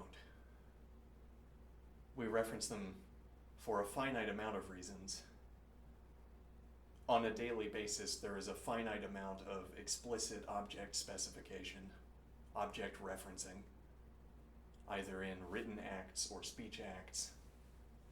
And then additionally, if we want in sort of intentional usage, though we might want to separate that, there's a finite number of references to objects. Some number of them are made by technicians. When we speak too broadly, it strikes us as though this field is infinite. There could be any reason to reference an object. In fact, there cannot be, because there is a finite number of cases. There are a finite number of cases where we perform object specification. Among those cases, that finite number of cases, a broad class is the technician who makes practical observations about objects. There are other reasons to reference objects, and they would behave in their own way. And yet, we might find that many cases we didn't initially call technician should be grouped under the class, should be grouped under, okay, so we're thinking of, for instance, an artist, okay, and when the artist is talking about technique, e.g., we would group the artist under a technician label, okay, has the same kind of top-down, exemplifies the same top-down understanding, exemplifies the same top-down understanding, where implicitly the technician attributes to the other technician an understanding. You see the difficulty in the grammar here. Technician A is attributing to technician B an understanding. How is technician A doing that? Not by saying, I attribute an understanding to technician B. Though if we made a habit of doing that, if we made a ritual, as it were, of reminding ourselves that we are attributing understanding to other people and understanding, then we would literally be saying that. Okay, but we do not follow such a ritual. And so we have to look for our attributions of understanding implicitly, rather. We have to search what is implicit in a scene to find examples of attributing understanding to others. How does technician A attribute understanding to technician B? Not by saying, I attribute understanding to technician B. Okay. If that is all we would call attributing understanding to technician B, then the technician A never attributes understanding to technician B, and it's not an interesting question. Presumably you must have some other cases in mind if you want the cases to be populated and therefore possibly interesting. Okay, so we say there are other ways than the literal verbatim statement to attribute understanding to other people. Among these ways, for instance, would be when I say, technician B had an incorrect knowledge. And I say, well, fine. Technician B had an incorrect understanding. But you attributed there. You say, had an incorrect understanding, so you're attributing an understanding. Otherwise, that grammar doesn't make any sense. Your conditions for when grammar makes sense and don't are not good. I am thinking. I could choose a different word here. I could say, Technician B had an incorrect knowledge of the widget. And now you say, but really isn't knowledge just a synonym? Shouldn't we have a list of synonyms for words, or rather, shouldn't we have a list of synonyms for the word understanding so that you can't sneak by attributing an understanding to someone else, merely changing out one or two of the words? Okay, so we say knowledge. We put the word knowledge in this list because that's too much like understanding. And now when I say, Technician B didn't hear the hum, and now you say, that's an attribution of understanding too. Okay, and I say, well, what word are we going to add to the list? The word hum? Are we going to add the word hum to the list of synonyms for understanding? Here. Are we going to put the word here? I said, didn't hear the hum. So is the word here going to go into our list of synonyms for understanding?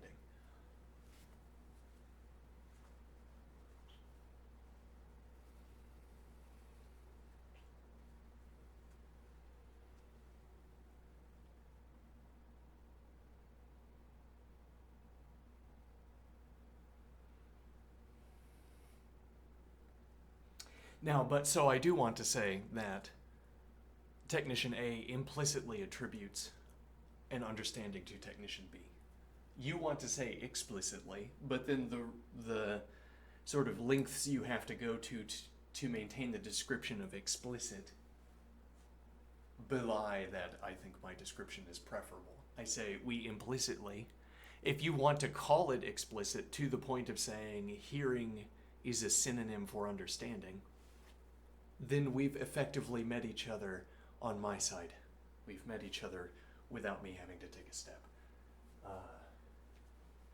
I am thinking. So I say Technician A implicitly attributes an understanding to Technician B. Okay, in what way?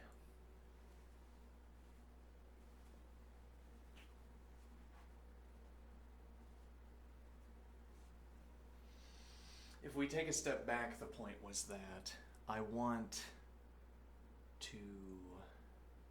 Right, I'm isolating the cases where we reference objects. You know, machines do much of our object referencing. You'd think there would have to be a whole lot of object referencing given how many objects there are, but it's not as high of a number as you might think.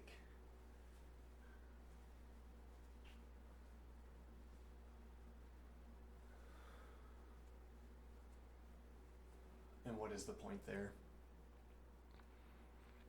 That this finite set of cases where we both agree, or even cases where you agree with yourself, that object referencing occurs, this set is smaller than you might think. And we can account for broad swaths of it at a time. And then we just don't care about the edge cases.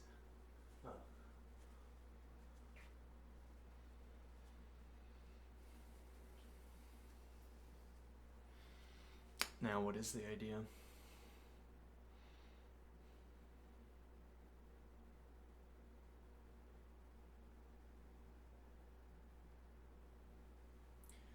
And we don't count the edge cases. We're saying that we're trying, broadly speaking, taking a step further back, we're trying to talk about the distinction between the top-down understanding of the top-down understanding of the understanding, top-down description of the understanding. Well, no, it's not a top-down description of an understanding, of the understanding. It's a top-down description of an object. To mince our grammar a little bit, it's a top-down description of an object or a practice, and it's a bottom-up description of a practice.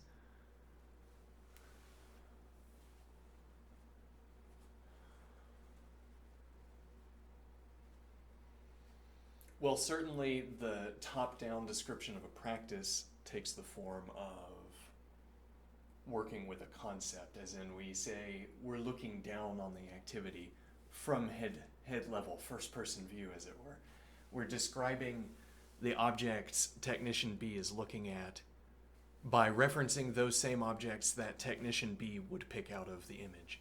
As it were, if we had a picture of the table, the workbench, and we were having a test, and I put a picture of a workbench in front of Technician B, and I say, first exercise, label all of the objects, and the Technician B labels all of the objects, and I say, second exercise, how do you combine them? And the Technician combines them. Okay, and I say, all right, and now what have I just done? I have given myself a kind of grammatical proxy for talking about the worker at the workbench, but what I've given myself further is a categorization scheme for the knowledge of the contents of the workbench. Stated in Technician B's terms, clearly, because Technician B filled in all of the template positions. So we don't have to worry, for instance, that we're overriding, that we're giving ourselves omniscient narrator status, as it were. Giving ourselves on status, yes. What do I mean? I mean, I look at the table and I am a master of whatever Technician B is doing. And Technician B is not a master of whatever Technician B is doing. And I look at the table and I see a wonderland. All sorts of things I could make. And then I see what Technician B makes. Okay. Now what is the idea? Rather, now I give this test to Technician B. Let me think of this. Let's see.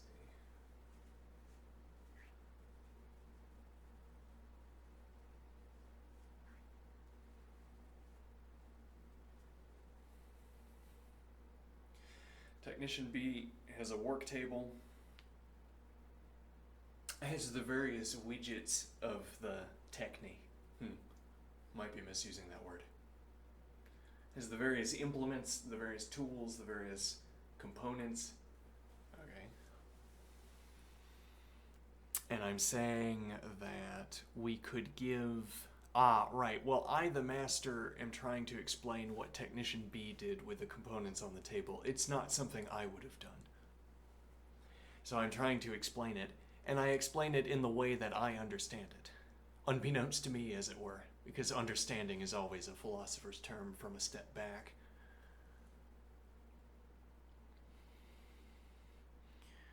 So I say, I describe what Technician B made with my understanding of the implements and the components. So Technician B fits together components, makes an object. I'm looking at it. I try to account for it. Okay, and now, what is the idea? Technician B has produced, could be an inferior object. Okay, whatever inferior means in this context. Well, the idea is that Technician B is going to have some first person accounting for those objects. Okay, now Technician A could disagree with Technician B, and we might want to say that Technician A is right, because Technician A is a master, and Technician B is not a master. Okay, an apprentice.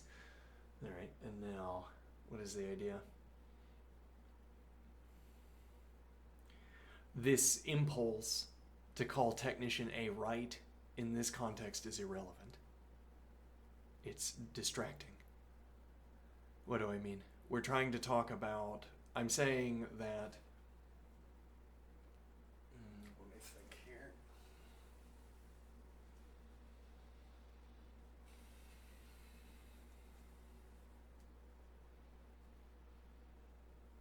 We're trying to think what it is we purport to gain when we give a photograph-based exam to Technician B.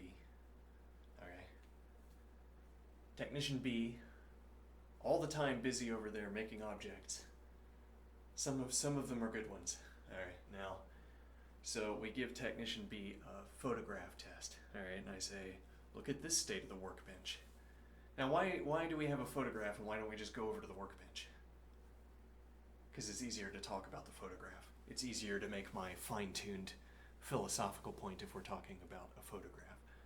But okay, you could have just the workbench with the tools and the components laid out on it. And now you also have a piece of paper area. And now you're going to take a test. You're going to write down the objects you see. Okay. Now, when I account for Technician B's understanding of the object that Technician B has made, if I talk about the object that I understand, I've already lost. I've already missed the point. Technician B and I don't see the same object. Rather, we may or may not get impressions that are mappable to one another, but if we say we see the same object, we've already lost this subtle game we're playing. We do not see the same object as Technician B. Technician B sees a compound object constructed out of whatever sort of individual objects Technician B sees over there. If Technician B and I disagree about what any of those components are, we can't be referencing the same object. Because at best, the alignment we could achieve is that we both describe the same schematic, but then we would be talking about different things. Because for me, the schematic would represent a machine that has my understanding of the component, and the schematic for Technician B would reference an object that has Technician B's understanding.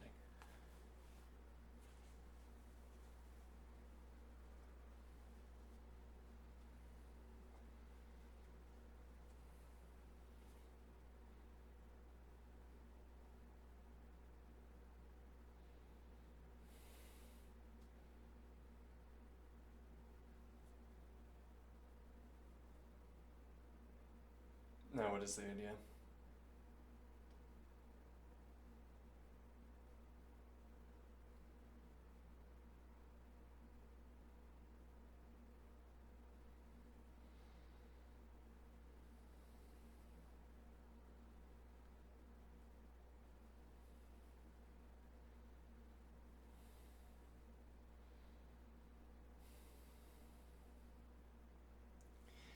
I'm trying to say that when we give Technician B this test,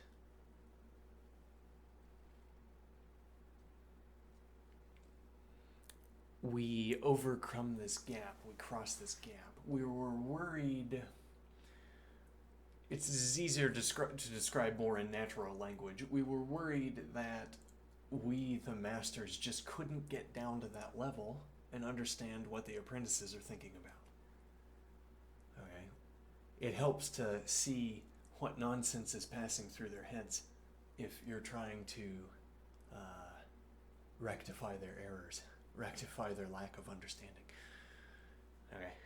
Now, if you can't figure out what they're looking at, then you can't talk about it in their own terms and show them how their own description fails to match up to what they're seeing. They are mistaken. This will out. This will out in some way. In our technical discipline. They are mistaken and this will out. In that, what I mean is that there must be some way for the student to look at the student's own terms and descriptions and find out that they are wrong, because there are not incorrect, valid ways of describing the objects of our technique.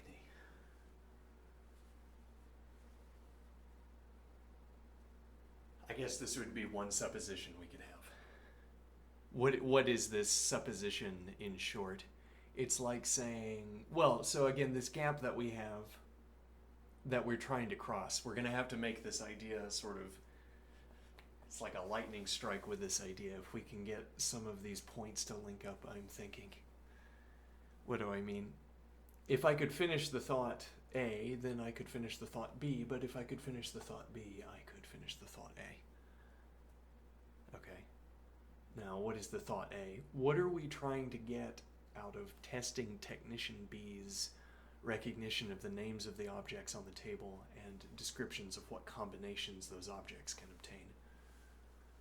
We are trying to get a classification system that Technician B would use. And then we can construct the farcical constructions within that mode of construction. I can reveal to the student a construction that is consistent with the student's concept scheme, but that is either impossible or breaks or is outside of correctness, whatever that means.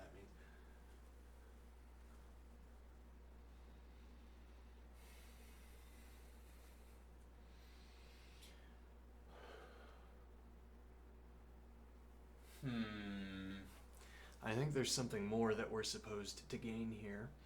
Well, but the idea here is that when we find ourselves in disagreement with Technician B, we know what objects Technician B would individuate out of the environment, and we know what descriptions Technician B would apply to them. Well, we know the answers to all of our questions anyway that we've supplied in the test.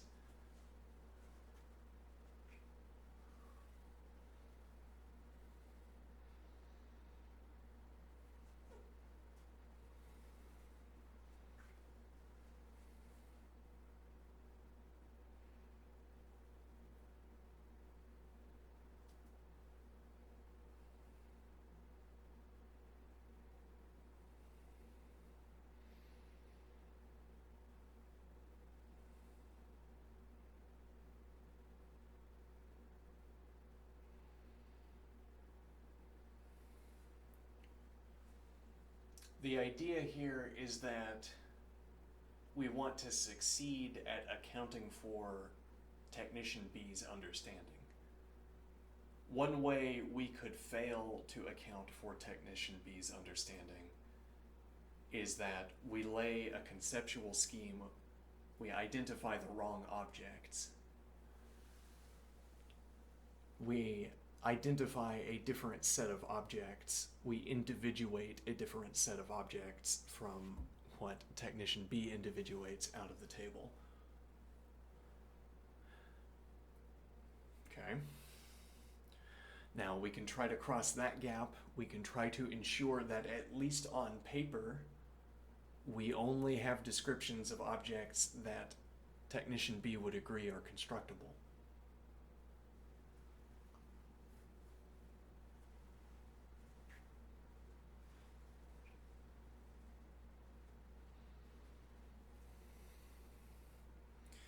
We only have objects that Technician B would agree are constructible.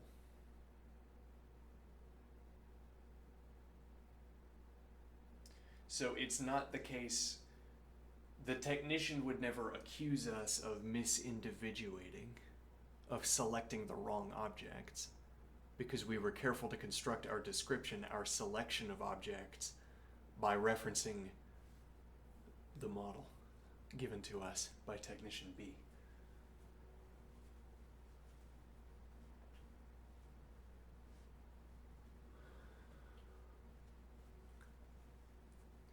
Now, one point of the top-down model of understanding is that institutions and social practices unify descriptions. They give us common object individuation. Okay? They also give us common rules for combination of objects, broadly speaking.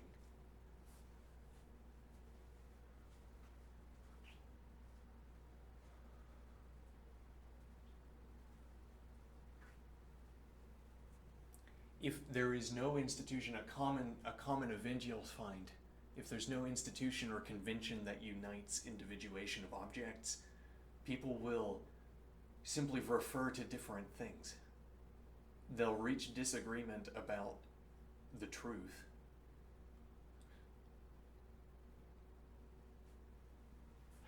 They'll reach disagreement about the truth, where really what they're disagreeing about, they'll reach disagreement and they'll say, we are disagreeing concerning what the truth is. When in fact what they are disagreeing about is what the relevant object is.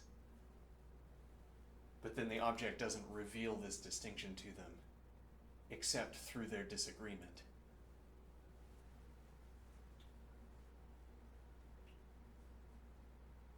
except through the fact of their disagreement, as it were.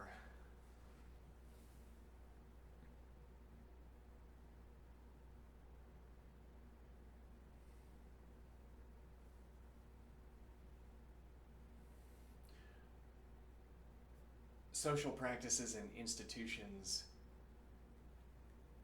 foster habits of object individuation and object combination.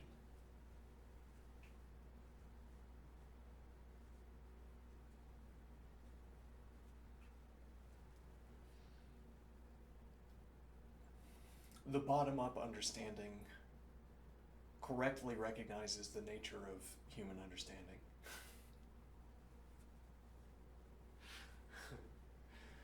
Which is that it's all just a tingle in the spine. It's all you touch and all you see is all your life will ever be. It's all impression. Your thoughts about the impressions are themselves impressions of your own voice in your head. And you just go on experiencing. It's like getting stamped from every direction into being.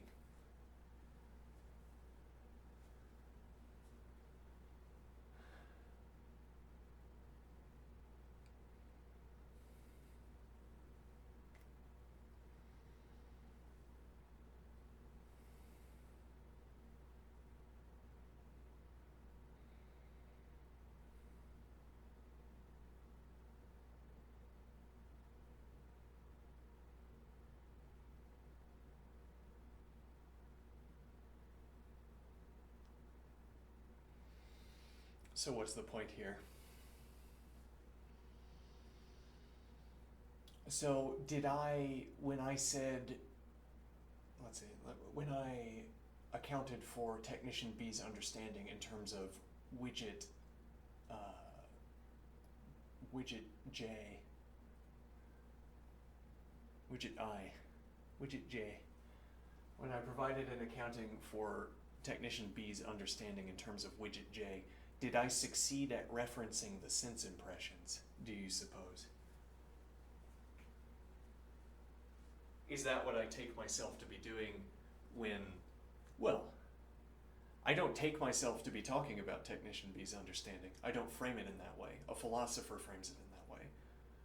But the philosopher could be asking, to talk about understanding, is that to have succeeded at referencing the contents of someone else's experience? Is that to have succeeded at referencing the contents of someone else's impressions? When I name the cup and the person is looking at the cup, did I succeed at referencing those stamps, as it were? Did I succeed at referencing the colors in that person's eyes? I don't know what the consensus here would be, though the fact that there isn't a consensus or even a concern is maybe a little bit concerning.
We were trying to maintain a distinction earlier, though I'm not sure we succeeded. It would be easier to maintain distinctions if we studied our own distinctions carefully and elaborated on them. And I'm going to take a quick break. Be right back.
Okay.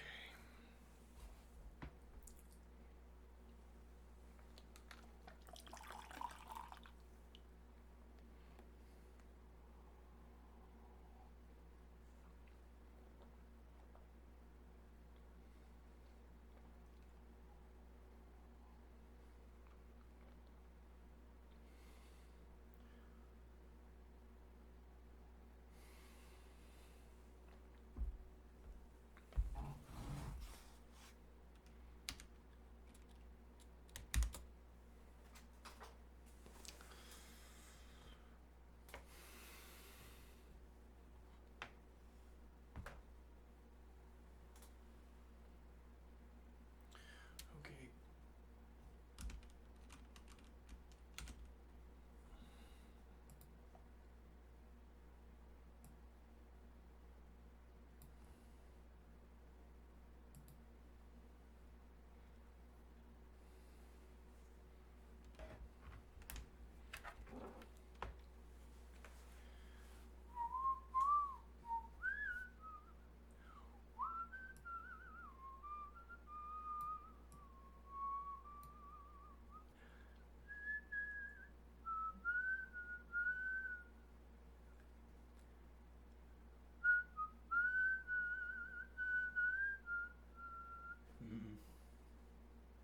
Had to stay in harmony.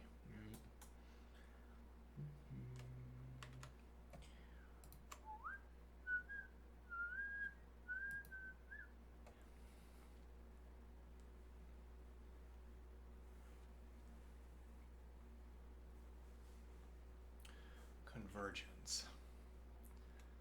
I think.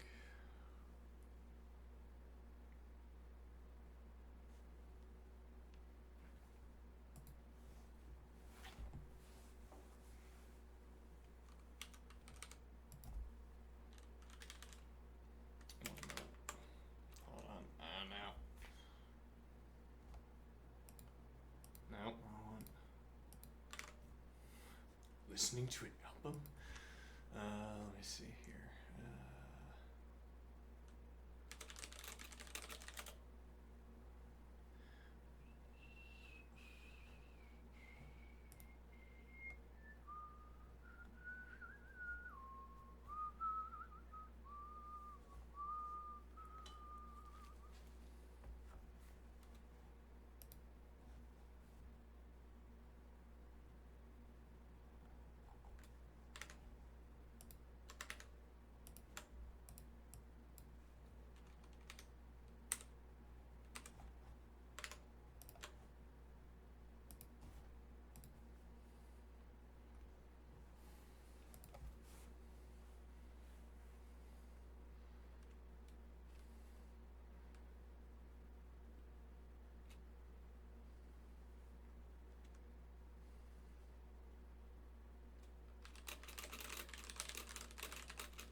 There's an inverse of this idea.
the use of this word carves is here, I suppose, because I used the word facet. Because.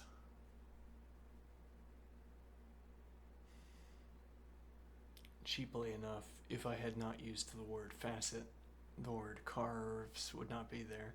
Why that is, we might say the model has the interlocutor has the typical tendency to carry along metaphors and analogies, as anyone would. Okay, then that would be the because. I used this analogy in lieu of another. If I had used a different one, if I had used a different analogy, then perhaps we would have gotten that instead. Now what is the idea?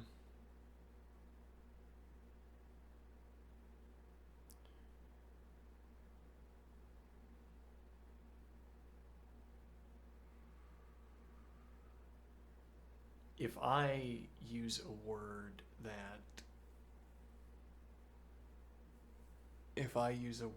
that evinces an analogy, I'm using that word all the time now. Yes, well, I'm looking for opportunities to use it. Let's look up the meaning of this word evince. Reveal the presence of a quality or feeling.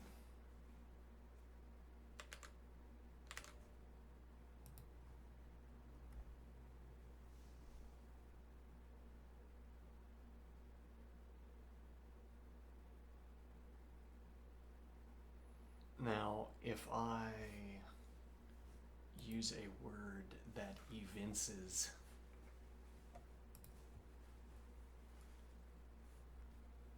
my feeling a strong analogy, if I use a word that evinces, I want to say evinces an analogy, but I want to use that because of the awkward circumlocution I'm avoiding, because I'm trying to avoid this awkward circumlocution. This word facet reveals, evinces a felt metaphor, a felt analogy that I want to use. I'm not sure which word I would prefer here, but namely that of carving. Well, carving would be a word to use here.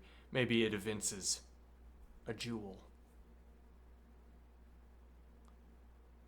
Evinces that, well, in this case, it would be, this is the point I'm getting at here in an indirect way. If you said this evinces my mental imagery was about, this reveals that my mental imagery was about a jewel, you would be factually correct. Or I suppose I'd say the image that was in my head, I imagined, as it were, an overlay of two faceted surfaces where they were the same outside of this region and then they were not the same. So we had a trace of image B on jewel A and we had a trace of jewel A on image B. This kind of overlapping. Now, was it a jewel? Literally, no, it was an image. Was it an image of a jewel? Literally, I couldn't tell you because there's no additional context to give you an answer. Did I imagine a jewel? It's a meaningless question. I could imagine something that bears various, even arbitrarily many characteristics in common with a cut diamond, for instance. Supposing I can, to the extent, I guess, that I can imagine a cut diamond in my head, then the image that is in my head will have whatever characteristics I can associate between that image and an actual cut jewel, e.g. Now, was the jewel in my head like that? No. So to that extent, no, it was not like a cut jewel, though it was like two different faceted surfaces. Now, but my point is, this was vivid imagery in my head. Okay, so I'm postulating that when I have vivid imagery in my head, I will sometimes convey that imagery through word choice. This image flashed into my head of a twice cut or differently cut overlap. And now when the interlocutor uses the word carves, it really ingrains the mnemonic into my head. I might have forgotten that I imagined that image flashed into my head of a twice cut jewel, which is my shorthand for saying differently cut, an overlay of two differently cut jewels, a twice cut jewel. Okay, that image, I might have forgotten that image flashed into my head, except that it was ingrained into my memory by the word choice of the interlocutor here, carves. If the interlocutor had not used the word carves, then the interlocutor would have used a different word that I could latch onto, that I could take up and carry forward in our discussion. Okay, instead, the interlocutor has taken up and carried forward something that I have said. Okay, now if this was sort of randomly chosen, if for instance I had a thesaurus out and I was just looking through trying to make my words better, then this would be fitting, this word carves would be fitting, but it would not remind me of the image that was in my head, because I wouldn't be choosing the word facet as a result of having that image in my head.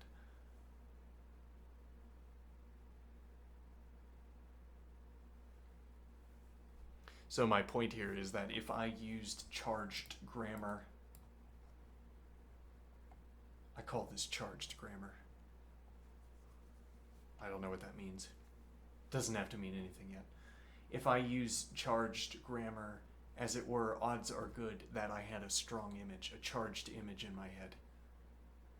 And then to take up the charged word is to remind me of my charged image.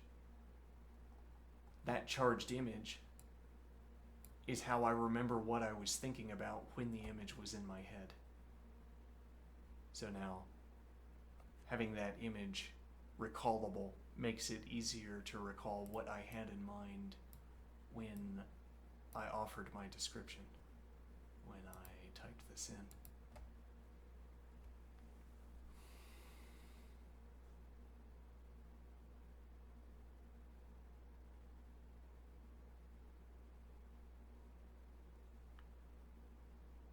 Okay, now what is my point? My point is that this is a statistical phenomenon. I'm trying to highlight that we could get to what I was just talking about through statistics. This word is charged. That could be a statistical property of words. Okay? And then there's a correlate, we're supposing, to a charged image in my head, though I don't propose a statistical framework for talking about charged images in the head. I'm taking a kind of conceptual bridge between charged words, where we could define that statistically, and then charged images, where I propose that there is a matchup between charged words and charged imagery. Which merely means that the discussion stops there, as in there's not another layer to that description on the end of the charged image. We could talk more about the charged word, and we merely accept that the charged image is also there, but we don't talk about what that is because we can't run statistics on it, if nothing else. But so my point is that we could have had, if we wanted to, if we could have had this characteristic of matching charged words as we could adopt this for ourselves. This could merely be an observation about a good way to carry on a conversation with other people. I mean that if someone else uses a charged word, that might mean that person has a strong idea, has a clear image in the head that they can reference as a paradigm for talking about, for carrying forward the discussion. Now, in this way, as I attempted maybe vainly to exemplify, this point about, let me see, facets, right? Carving. So here, I'm saying this word retains an interesting mode of analogy. The idea is that I could think about a facet as being like a lattice, a coordinate system as it were, where all of my objects are together on that coordinate system. Okay, and this represents my conception that regardless of how my concept network matches up to anyone else's concept network, mine is internally consistent. Okay. All of my objects are on the same plane. If I want to talk about any of them, I adopt the same mode of inquiry, or I adopt a cluster of modes of inquiry that are my own. And when I ask after objects on my plane of discussion, they are there for me to find. They're the endpoints of my inquiry modes. Someone else would have different inquiry modes for a different plane. Okay. Now, that's not really the point I want to make. No, the point I want to make is about how I am currently entertaining an idea at length by referencing this charged image. I had a charged image in my head of the facet. Seeing the image in my head, we could say, might as well say, seeing the image in my head motivated me to choose the word facet. One way or the other, the interlocutor picks up on this charged word and carries it forward. And now the interlocutor gets a payout for this, as it were, gets a benefit in that by reminding me of the clear idea I had, I can take up more of the work of the discussion we were having. Interestingly, now when I return with a response, this idea will be clear in my head and I can carry the conversation forward more directedly.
Interesting.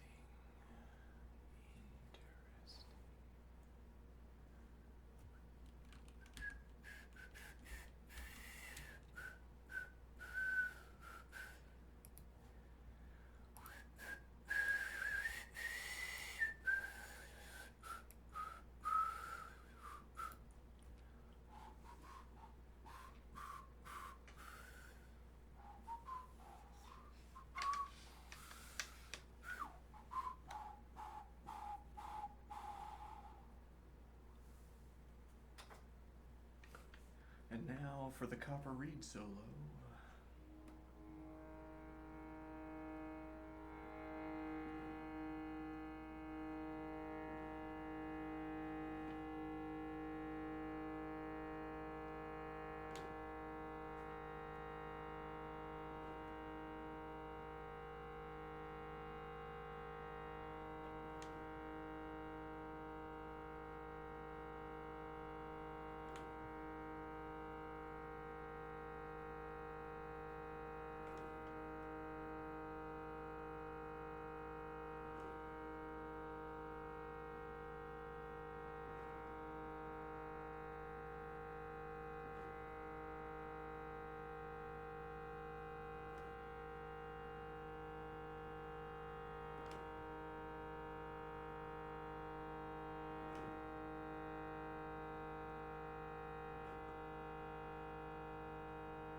Okay.